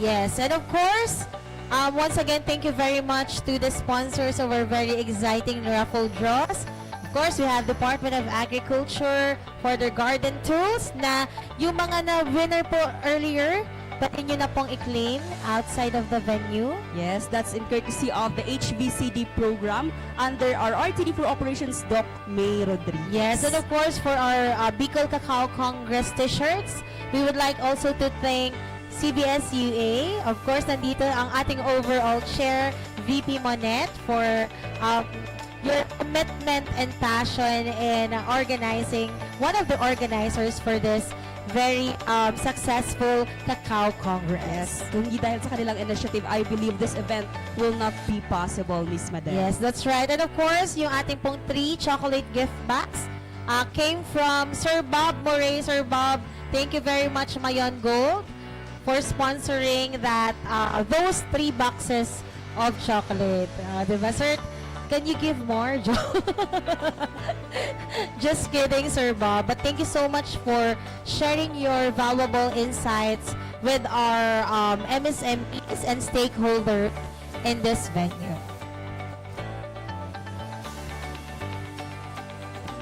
So just stay tuned because we will be having a very special cultural performance of our talented CBS-UA Calabanga. Yes, I can see here Sir Chad. Yes, Hello Sir po. Chad, thank you very Good morning, much. sir.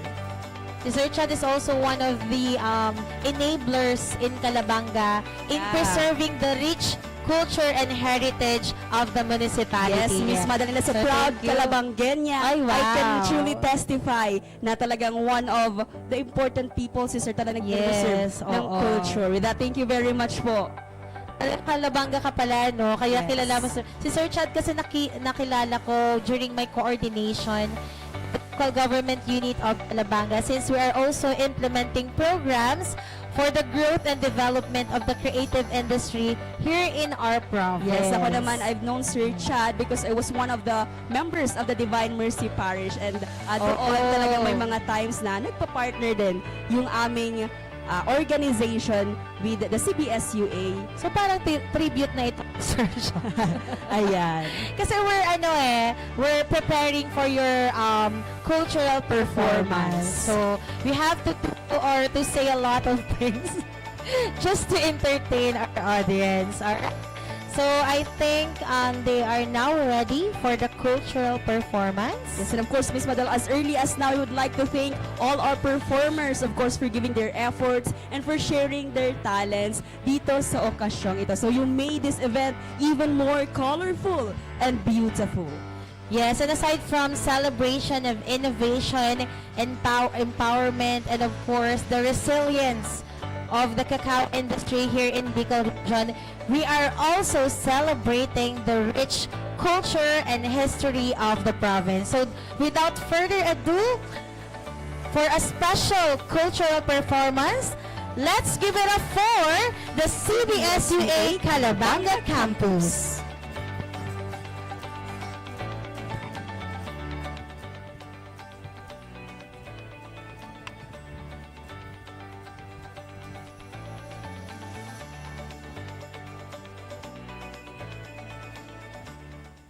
From the fertile soils where cacao thrives to the lively rhythms of our people's footsteps, culture and agriculture have always danced together. Today, as we celebrate the first Cacao Congress and fourth Cacao Festival, we bring to the stage a repertoire that mirrors the richness of our heritage, an offering from the sentro ng artistikong manlilikha na bumubuo ng identidad at talento sa mbit ng Central Bicol State University of Agriculture.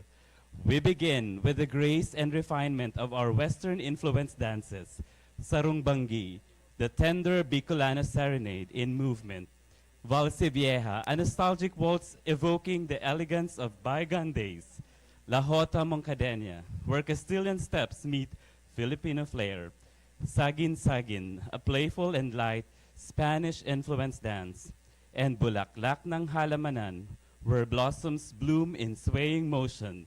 These dances, like cacao cultivated through patience and artistry, remind us of the exchanges that shaped our identity. Friends, ladies and gentlemen, from CBSUA Calabanga Campus.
bulaklak ng halamanan.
From Western-influenced dances, we turn to the countryside dances, born from daily toil, communal joy, and deep devotion. Binasuan, with glasses balanced to honor abundance. Inagta, echoing the earthliness of indigenous spirit. Tiklos, where bayanihan in the fields become rhythm. The Bicol Pastores of Owas, Kamalig, and Talisay, celebrating faith and jubilation, and our early greetings of Merry Christmas. Lapay Bantigi, where seagulls in flight inspire the carefree movement of fisherfolk. Like cacao's roots grounded firmly in the soil, these dances ground us in community, resilience, and joy. Together, these movements tell a story that just as the cacao pod holds both bitterness and sweetness, our traditions hold the weight of history and the delight of celebration. Through this repertoire, we honor the harvest of both land and culture, a legacy shared, savored, and passed on. Ladies and gentlemen, once again, sambit ng CBSUA Calabanga.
Muli ang Central Bicol State University of Agriculture, Calabanga Campus, Sambit.